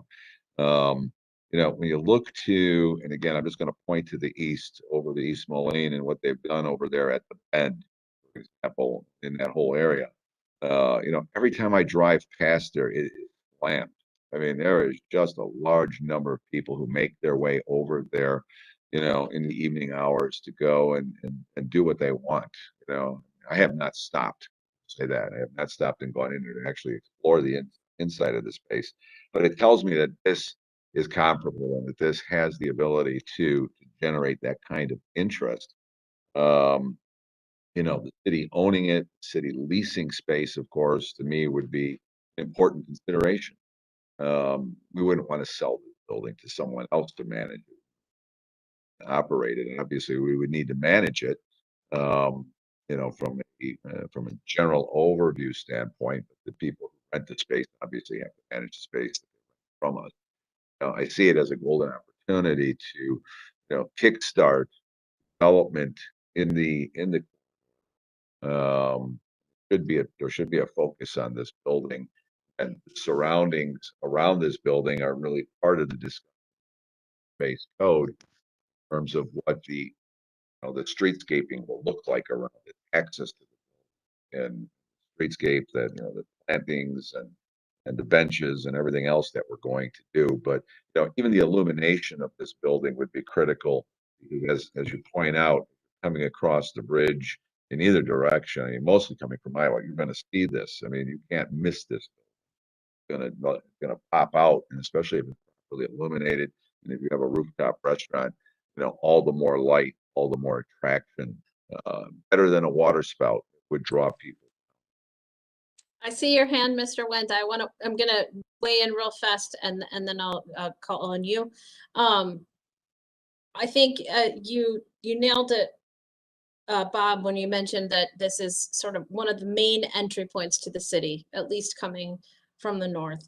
And I think what has to happen here is that we are able to marry some piece of our city identity in terms of our cultural life with the feasibility, the market feasibility, because certainly all know I come out of the arts professionally, and I know that not every venture in the arts, is feasible, right? It doesn't pay off down the road. However, we are a town that is host to, I believe, 5 theater spaces.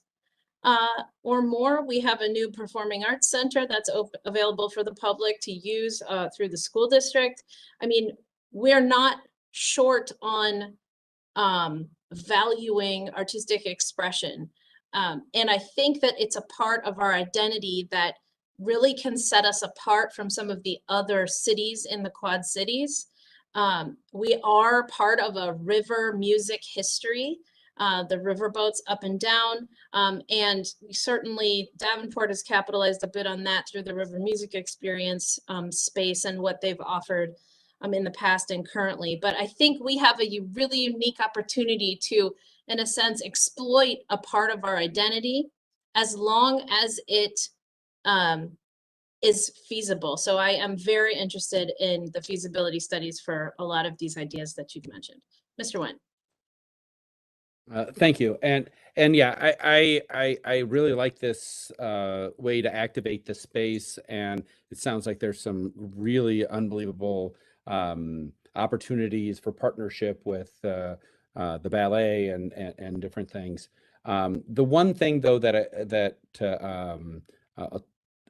I'm concerned on, that I think that we need to explore, is I'm not necessarily sold on that we are the property managers and own this into perpetuity. And I don't think that that's a core business that we do well, I'm not sure that's how we want to do it. I think there's a lot of different approaches we could do to this, either through deed restrictions if we sold it to someone or an organization, or possibility of condoizing this, in which the different groups take a different floor and but draft the condo in such a way that we maybe have a say or a vote or a seat or a veto or something on some of those things.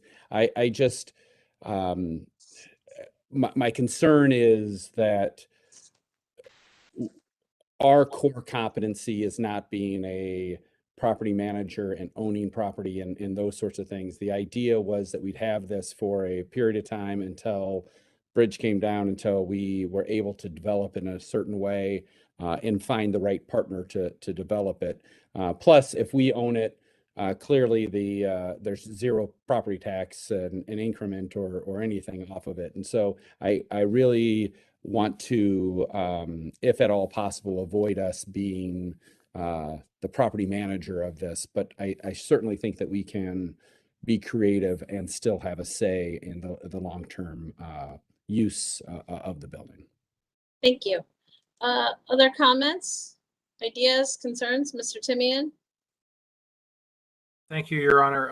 I would be interested, Alex, in like the Ferry Building in San Francisco, Pike's Place in Seattle, if they are city owned or not. I'm unsure. I get the feeling like they are, so I think that would just be interesting data points.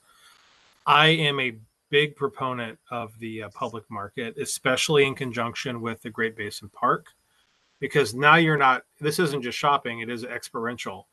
You think about people coming for a concert at the tax layer, they come early, they can walk on that bike path, the pedestrian path, all the way over to these spaces and experience Moline in a new way. It becomes something to do. And also, of course, for the residents as well.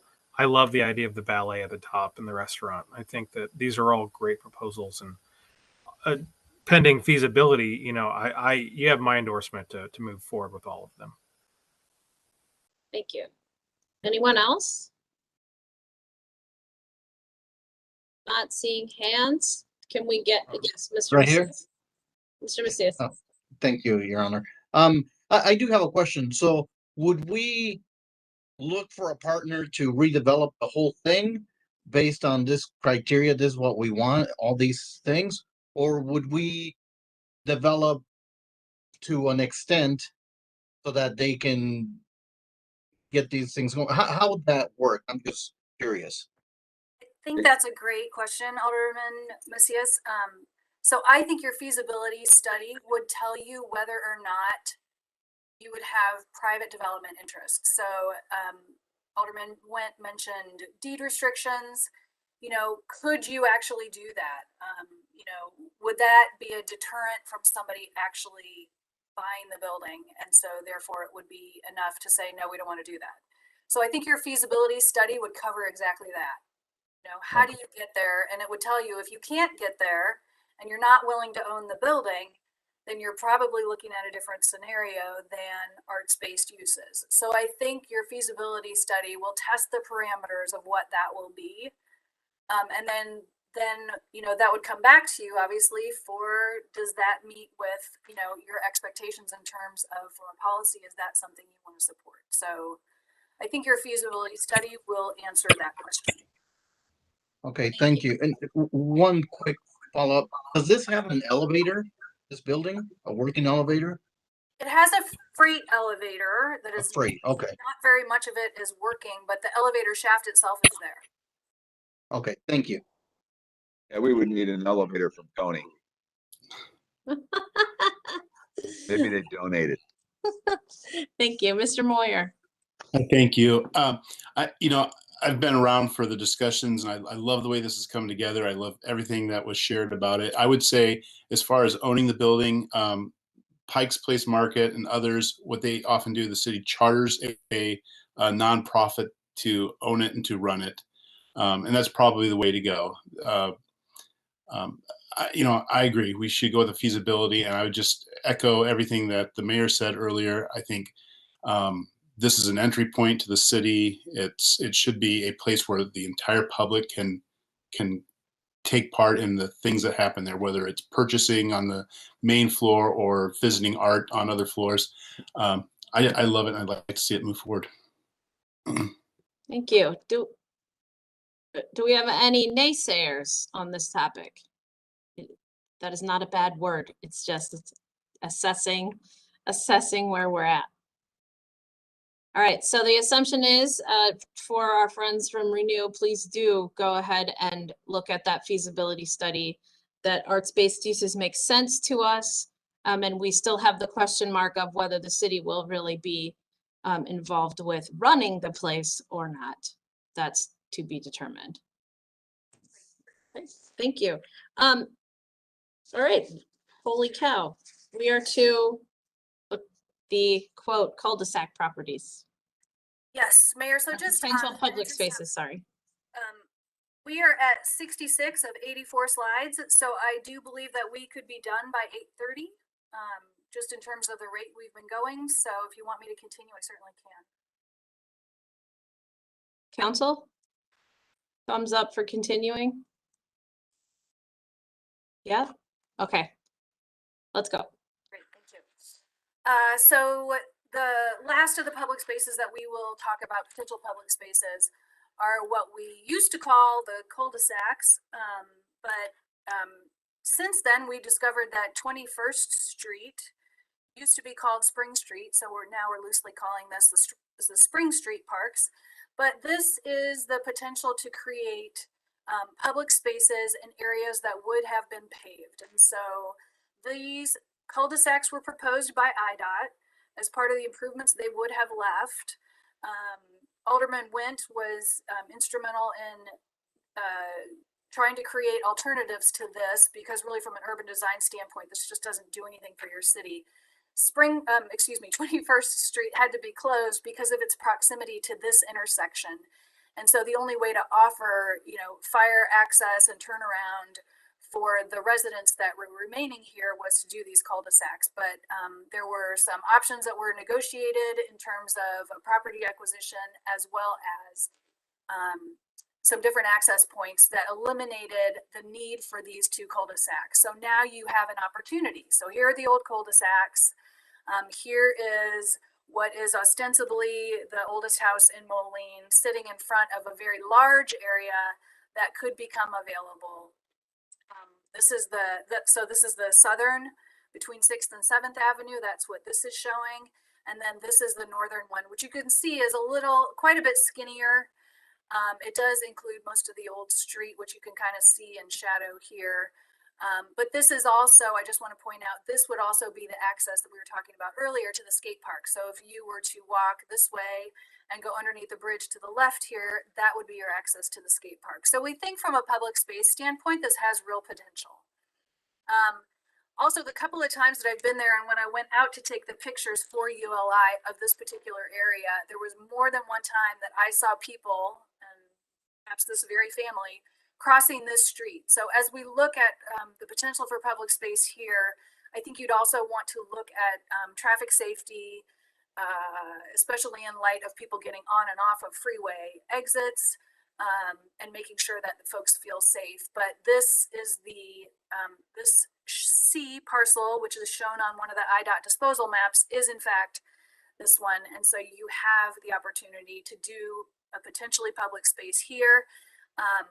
This is actually, you know, when we were talking earlier about the complexity of projects, this is actually fairly low-hanging fruit in the way of projects, because the two key pieces of things that you need are one, land acquisition, and then two, you know, a design and a direction. And so this is semi-manageable in that you don't have to deal with flood protection, you don't have to deal with a whole bunch of different users, a whole bunch of different owners.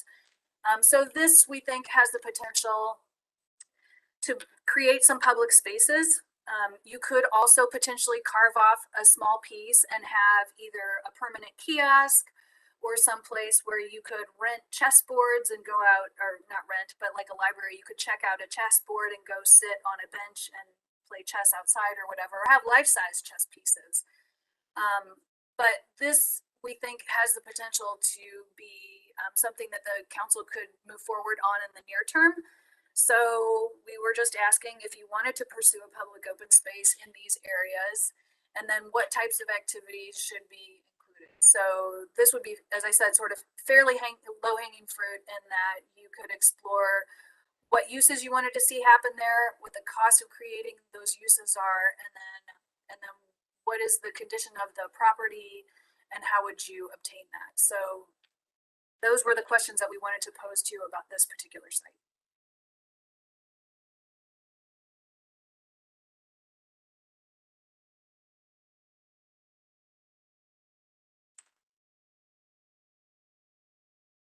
I'm sorry, I was muted. I said, thank you very much, Ms. Elias. Council members, what are your thoughts, Mr. Wendt? I'm obviously a huge proponent of figuring out how to utilize these things. As it pertains to the south, obviously there's the discussion on ingress and egress with the First Congregational Church. I think maybe the last conversation we had was back in November with them. I know that there was an appraisal. I mean, we need to figure that out one way or another, because that will seriously affect what we may or may not be able to do with that parcel of land. I mean, if you've got no access, or the only way to access it is to come around 6th and back down through the alley and around, that's a much different field than having an entrance off of 7th Avenue.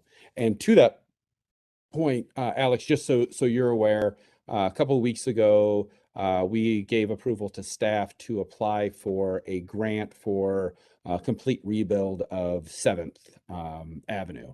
Even though we've got a large chunk that has just recently been rebuilt, that it clearly has been built in a way that isn't necessarily user-friendly for our residents, or safety, or multimodal, or anything. So that may be coming down the pipe.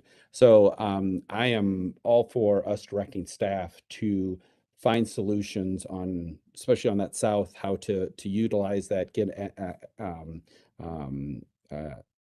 egress and access to it.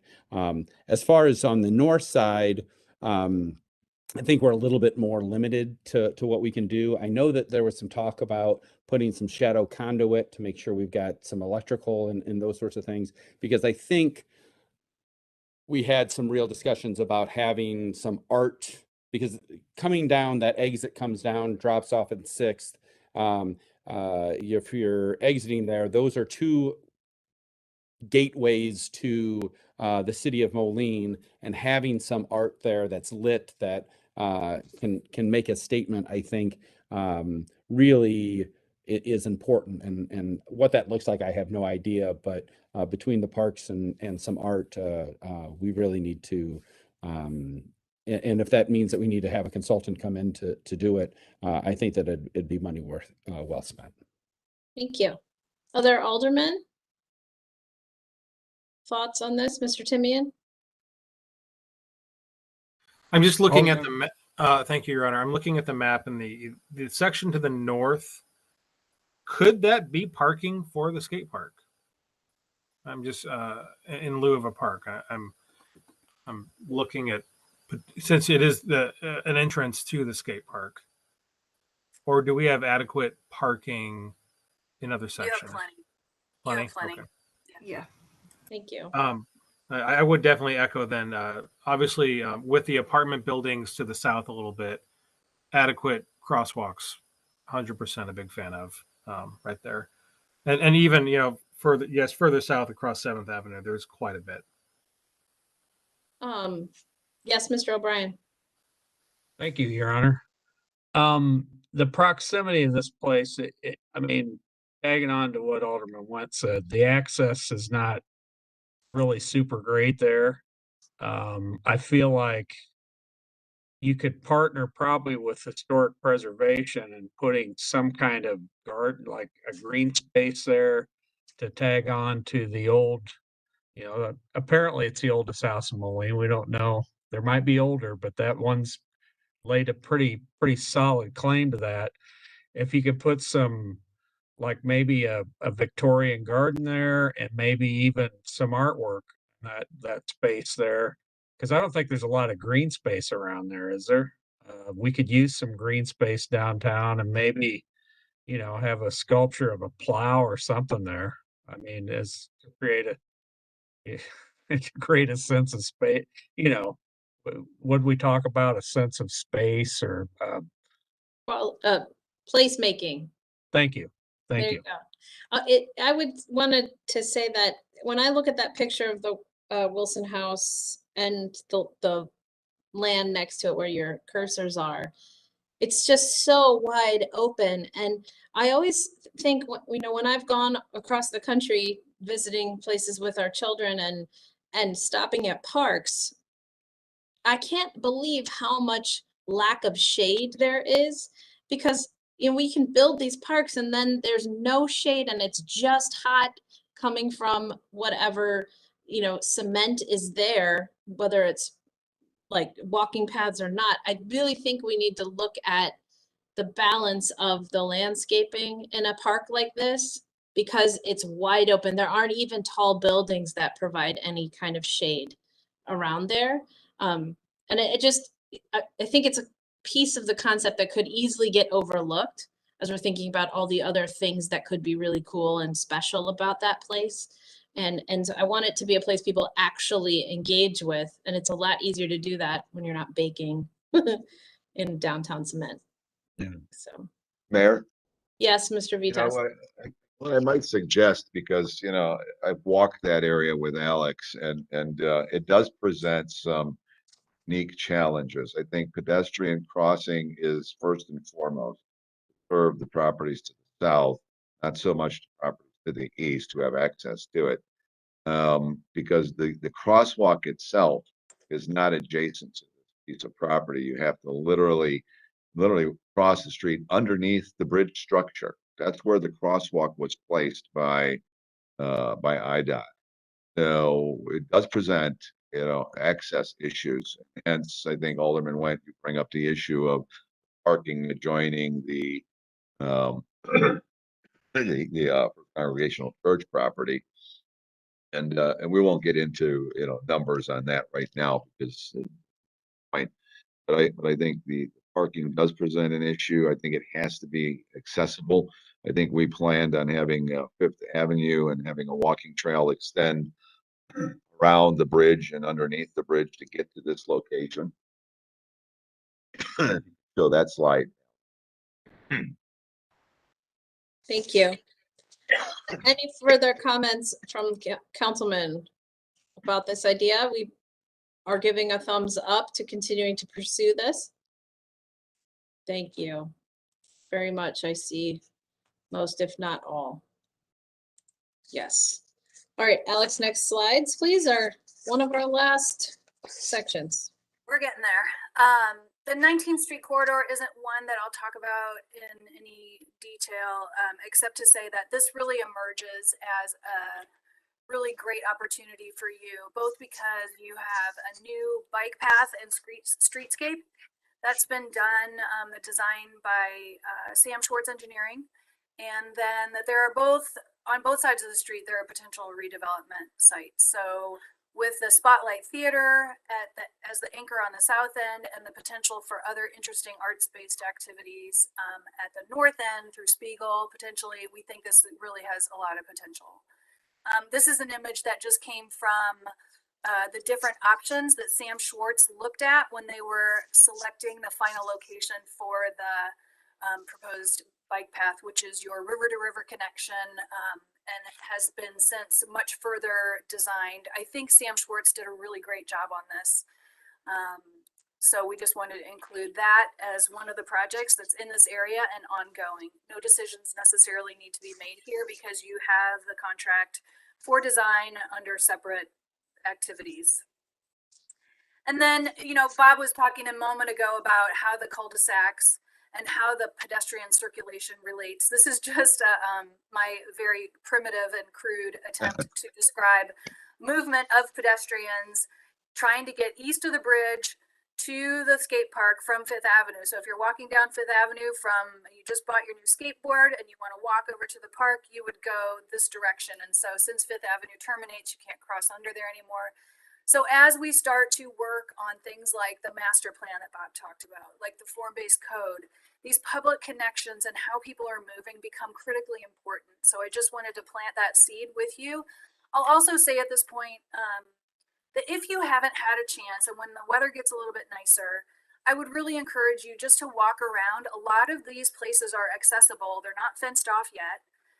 And they're very accessible, and you really get a sense of the different scale when you're in the space when you're just looking at it on a screen. So I would highly recommend that you do that. And I've dragged Bob out there a couple times now, and I'm going to keep doing it. Oh, yes, you have.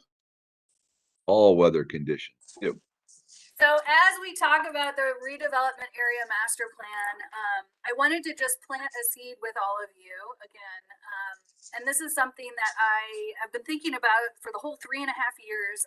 As soon as I got done with that tracing paper exercise, I was asking myself, you know, what is it going to be like? And so very shortly after Christmas, I was absolutely delighted that the bridge was open on going both directions. And so I was driving back from Iowa and I got off on River Drive. And this is the drive I have been waiting for because this is where I have said, and this is where the master plan really comes into focus. And so as you were getting off on River Drive, in Moline, this is your first entry point into our city. This is what you're seeing. So the Spiegel building is behind these trees. You can see it super clearly as you're getting off on the exit. And then in front of you is that 3.8 acre development site that is just so important. So I have a couple of just images as you continue to drive down. You can see how prominent the Spiegel building is here. And then you can really get a sense of the scale of this. And so a few of you have heard me say, welcome to Moline, Illinois, Eastern United States of America. This is such an important thing. And if you haven't driven this, you've just got to do it. And I had the ultimate compliment from Bob earlier today, who said that he did the drive and he thought of me. It was like, my work is done. So in any case, I say that in fun, but it also is just so important. I mean, really, when that old bridge goes away, and you can kind of see the outline of it, when that old bridge goes away, this is what you're going to be looking at. This is the welcome to our city. This is so important. And so the site will say something about the city. It will say something about the Quad Cities. So what do you want it to say? And as we embark on a master plan that will include things like renderings and showing you, things that could be here, that master plan activity will be just so important. And I know you have money budgeted for next year to start looking at that. I'm super excited to be a participant and to follow the city's lead in doing that. But we just think it's such an important exercise that will happen. And that really is a tremendous opportunity. There's no other city in the Quad Cities or in the region that has an opportunity like this. It's 3.8 acres, super visible, just really a fantastic opportunity. So moving on to the form-based code, and I just have a few slides left. The form-based code is coming to the council Tuesday. We have a contract coming to you. The form-based code is something that kind of was spurred out of the redevelopment opportunity to make sure that the redevelopment opportunity in I-74 is capturing development consistent with the forms that are here, to enhance a very high quality pedestrian experience, to have a very high quality building aesthetic. And so the city received a grant from IDOT for $160,000 that required a $40,000 match. So you have a $200,000 contract that went out for an RFQ. I was fortunate to be included in the group that both sent out the RFQ and then put together, evaluated the proposals, and ultimately is making a recommendation next week to hire Codometrics. And these images are out of Codometrics.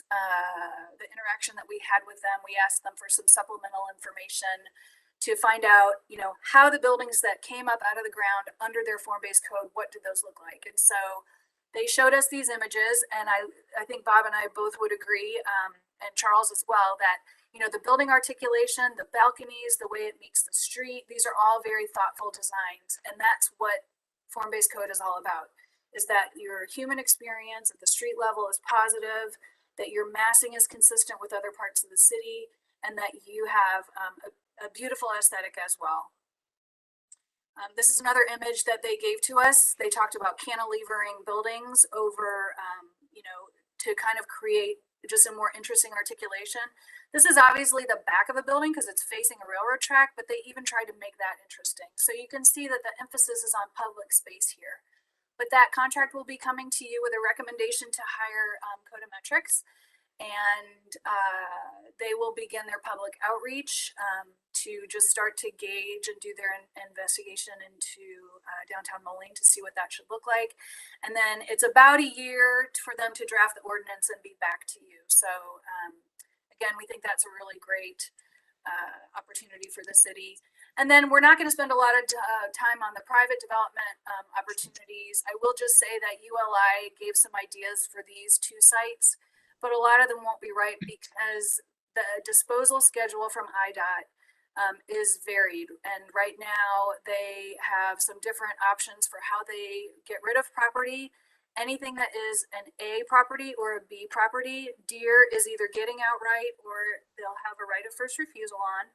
So we are, you know, hoping to partner with all of our partners on all these different ownerships. So creating developable blocks out of these different ownerships will be something really important. This, of course, is the heritage parcel.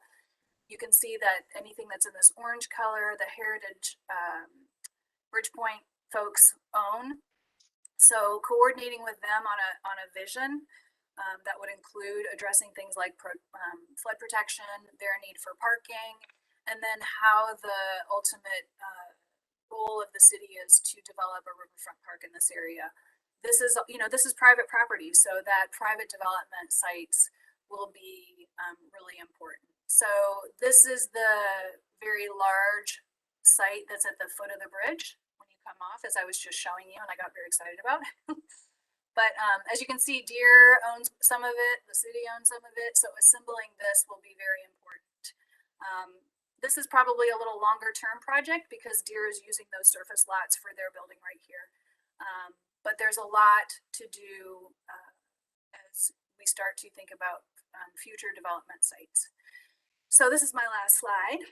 Getting there from here, you know, I've just kind of listed the things that your staff will be working on. The form-based code coming to you next week, as I said.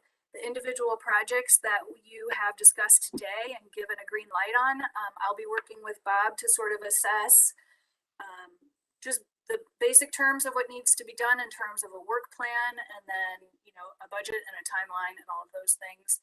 You know, we will be also paying close attention to IDOT's land disposal process, to include talking with them about potential future uses, particularly those areas that may be in public use, and then continuing those partnerships and collaborative visioning that we have already started with Deer and Heritage Church and other properties in the area. And then finally, I just wanted to not forget to mention that your largest TIF district, the oldest TIF district, TIF 1, is going away this year. And while that might seem like, oh no, what do we do? It's actually opportune, because I think that gives you a clean slate to look at what you want to do in this area and then decide what configuration of TIF district or what other funding opportunities or what other incentives do you need to do to get the development that you want. And so the nice thing is, I think you have a clean slate, as I said. And so we made it through, Bob. I think Bob was Fantastic job, Alex and Liz. Thank you so much for walking us through that. And thank you to the council for your thoroughness, even with brevity. I think that helps us a lot. I think we're being very clear with our collaborators here. Final comments or questions, Mr. Wendt? Thank you, Your Honor. A couple of things. One was within that presentation, there's a couple of slides regarding residential downtown, and that was one of the big things that ULI had talked about. I know that there are some studies out there saying that there is some need for additional units. I know that that's something that I've talked with a few of you guys about as far as being a priority. And what I think may be good, we've got an economic development policy that we have in place that talks about incentives and those sorts of things. And I think it may be good for us to direct Charles and Bob to take a look at that and reevaluate it, because I think that the way that it was set up, residential was not did not give any real weight to doing residential. It was more anything with sales tax, doing motels and all that kind of stuff. And so I get the feeling from talking with us and the conversations we've had, especially as it pertains to downtown, is increasing the number of people who live there.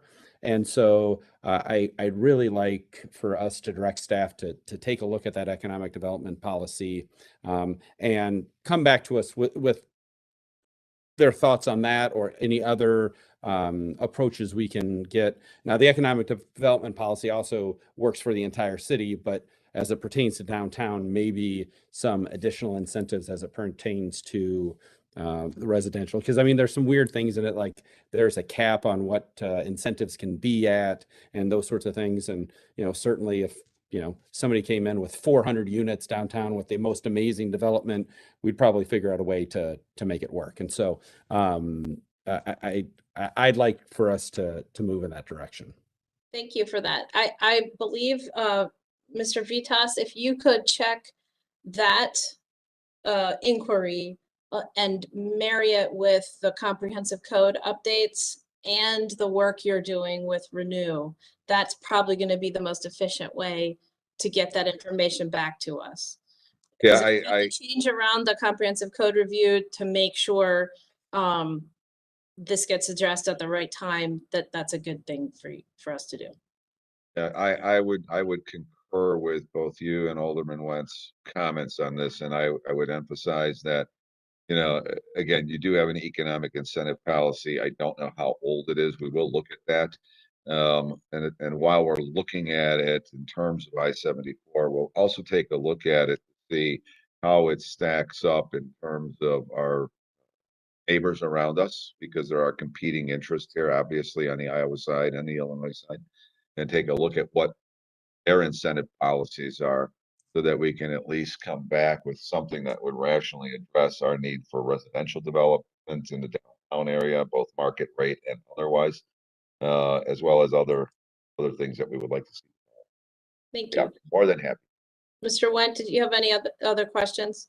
Yeah, the other one was, and Alex touched on this at the end regarding the TIFs with one expiring. There's been some discussion on, do we relook at to number 13 and expand it? Do we make a 14th TIF downtown? Do we just do nothing at all? I think that may be something where maybe we ask staff, hey, do we need to hire a consultant to answer that question? Come back and give us recommendations, because I think that's something we need to have in place, or a concept of what we're going to do sooner than later. Not necessarily that we're going to create it tomorrow, but that we're ready when we're working with, like as Alex says, this such important piece right when you get off the bridge. If we wind up getting to acquire it, or with Deere or whatever, that we're not starting from scratch if a developer comes up with some amazing plan on what to do with it, that we've thought about it and that we've got some tools in our tool belt to make these things happen. Thank you. Okay, Mr. Timian. I just wanted to thank everyone for spinning a meeting on the 4th Ward. That's all. Thank you. Oh. Nice job. Okay, thank you so much. We very much appreciate your hard work on this. We'll move to miscellaneous business. Alderman Williams. You're up. I'll assume he has nothing. Mr. Macias. Yes, thank you, Your Honor. I did want to share that on Christmas Eve, there was an incident here in my neighborhood in Glen Oaks. One of my neighbors, who is basically like a block over, received a little tabloid with one of those racist white supremacist stickers. So they were distributed here in my neighborhood. Which it's very upsetting. He's of Hispanic descent, and he's a man of faith who he saw it. He looked around to see what other neighbors got it. Saw his other neighbor, who's also Hispanic from Mexico, actually had one. He went and picked it up, and he looked around, but he put it on our Facebook page for our neighborhood association, and there was a lot of people sharing how sorry they were to see this, and he put it up there a couple of days after Christmas. And I reached out to him, and we sat down, we talked for a good hour and a half, and he's done work in the past with diversity and inclusion, and it's unfortunate that himself, we've dealt with these things before, and you really can't change how some people are brought up to hate and whatnot, but you can start dialogues with neighbors to dispel any of these myths, and push back in other smart ways. So we got to talking, and then I did reach out to you, the mayor, and also Chief Gall, just so we can document it and see if there's anything that we could do. Mayor Putty got the Human Rights Commission involved with this, and we're actually looking at combating this with there's a group, Hate Has No Home in here. It's an organization that provides a lot of resources. They also have little signs that you can put out in your front yard, and a lot of good tools that you can use. And so I'll be working with the Human Rights Commission to help distribute those. We have to just sit down, talk about it, coordinate all that stuff. But I did want to share that there was it's not considered a hate crime. It's people spreading these propaganda. Actually, my neighbor gave me the sticker, and it's just they've done this before, and it's particularly targeting the immigrant communities, and it's horrific. It's a national association that has these propaganda stickers, but what I told my neighbor, it's got to be somebody locally who somehow gets these by being part of the organization and distributes them locally. So I'm not naive enough to know that while there's a lot of great people in our community, there are people who are filled of hate with hate. It's actually sad that on Christmas Eve of all days, somebody spent their time to do this. But we will be sharing information, and I have a lot of friends here in the neighborhood who are just eager to get together and really combat this negative and really ugly incident that happened. So I just wanted to share that with anybody, and if anybody's interested in learning more about it, I'll get more information as I work with the Human Rights Commission. Thank you, Mr. Macias. The goal here, council, is to do more than just have the mayor or the council issue and yet another statement that we don't appreciate that kind of activity in our community. I looked back at my records and I did make a statement about that back in May when it happened the last time. I believe it happened before I took office as well. So we're really trying to work. We have this tool with the Human Rights Commission to work neighborhood by neighborhood to show the solidarity that many people feel and speak out in our own way to reject this kind of activity. So I wanted you to know that was happening. Thank you. Mr. Timian? I'm sorry, Mr. Wendt, your third ward. Yeah, thank you, Your Honor. And Alderman Macias, sorry to hear that happened in your neighborhood. It happened to mine a few months back, and it's really frustrating. I mean, we went through trying to do Ring doorbells and try to track down if you could catch to see who the person was, and it's unfortunate that they do this, and all we can do is shout it down and not tolerate it.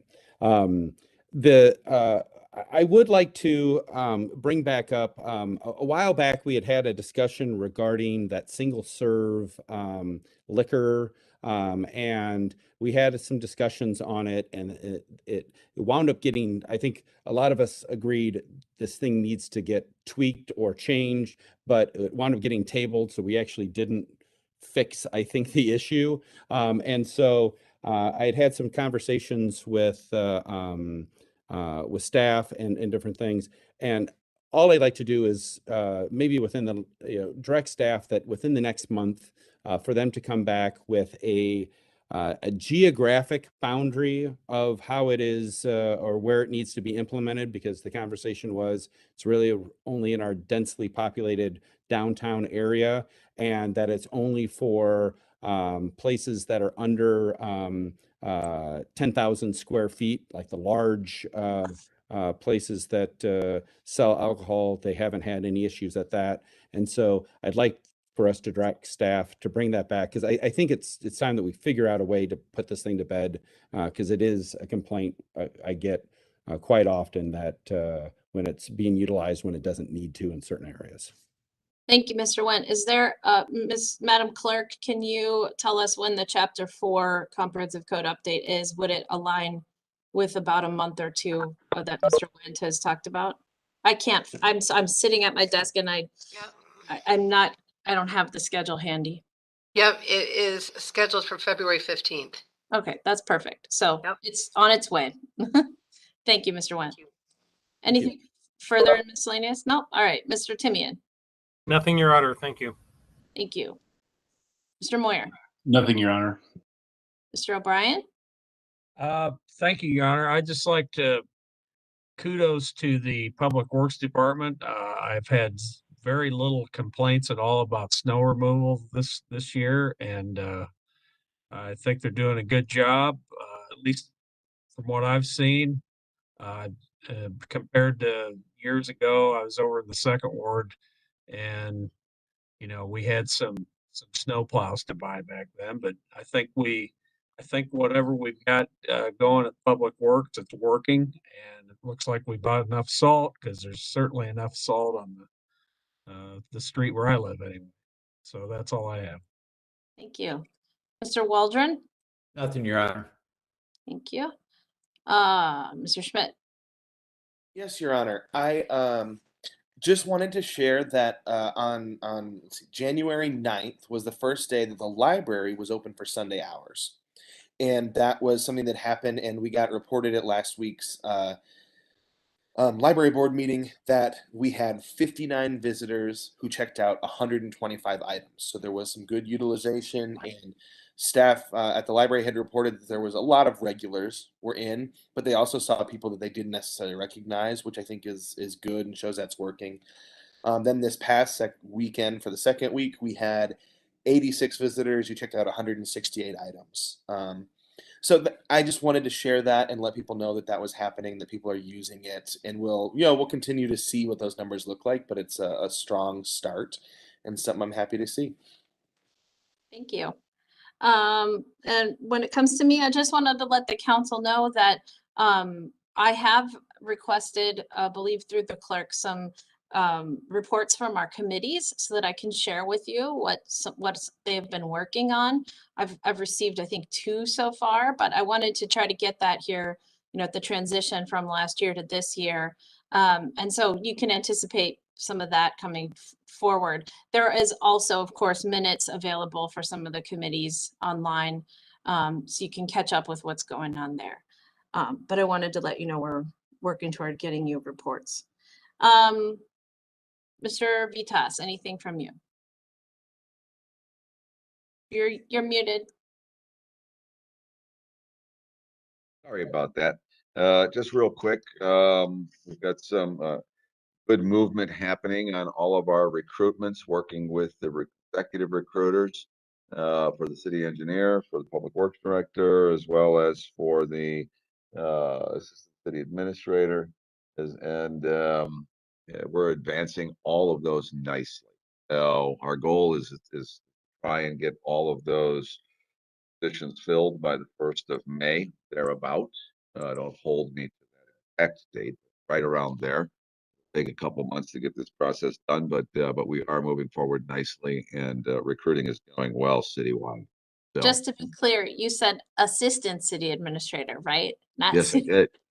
Okay, that didn't quite come through on the thing, and we got to. It's a tongue twister for city administrator. All right, thank you so much. No, Anything thank you, guys. further from staff? All right, I don't see hand raised. Don't believe there's any further public comment. So we will move to executive session. Mr. Williams, did he disappear? What happened to Mr. Williams? I am now here by phone, Your Honor. Thank you so much. I would like to make a motion that the council convene an executive session for the purpose of discussion of appointment, employment, compensation, discipline, performance, or dismissal of specific employees, 5 ILCS 120/2C1. Second. All right, motion by Alderman Williams, seconded by Alderman Timian. Roll call, please. Please unmute. Thank you. Sorry. Alderman O'Brien? Aye. Waldron? Aye. Schmidt? Aye. Williams? Aye. Macias? Aye. Went? Aye. Timian? Aye. Moyer? Aye. 8 ayes, no nays. Thank you. That motion passes. Thank you. And Mr. Wald.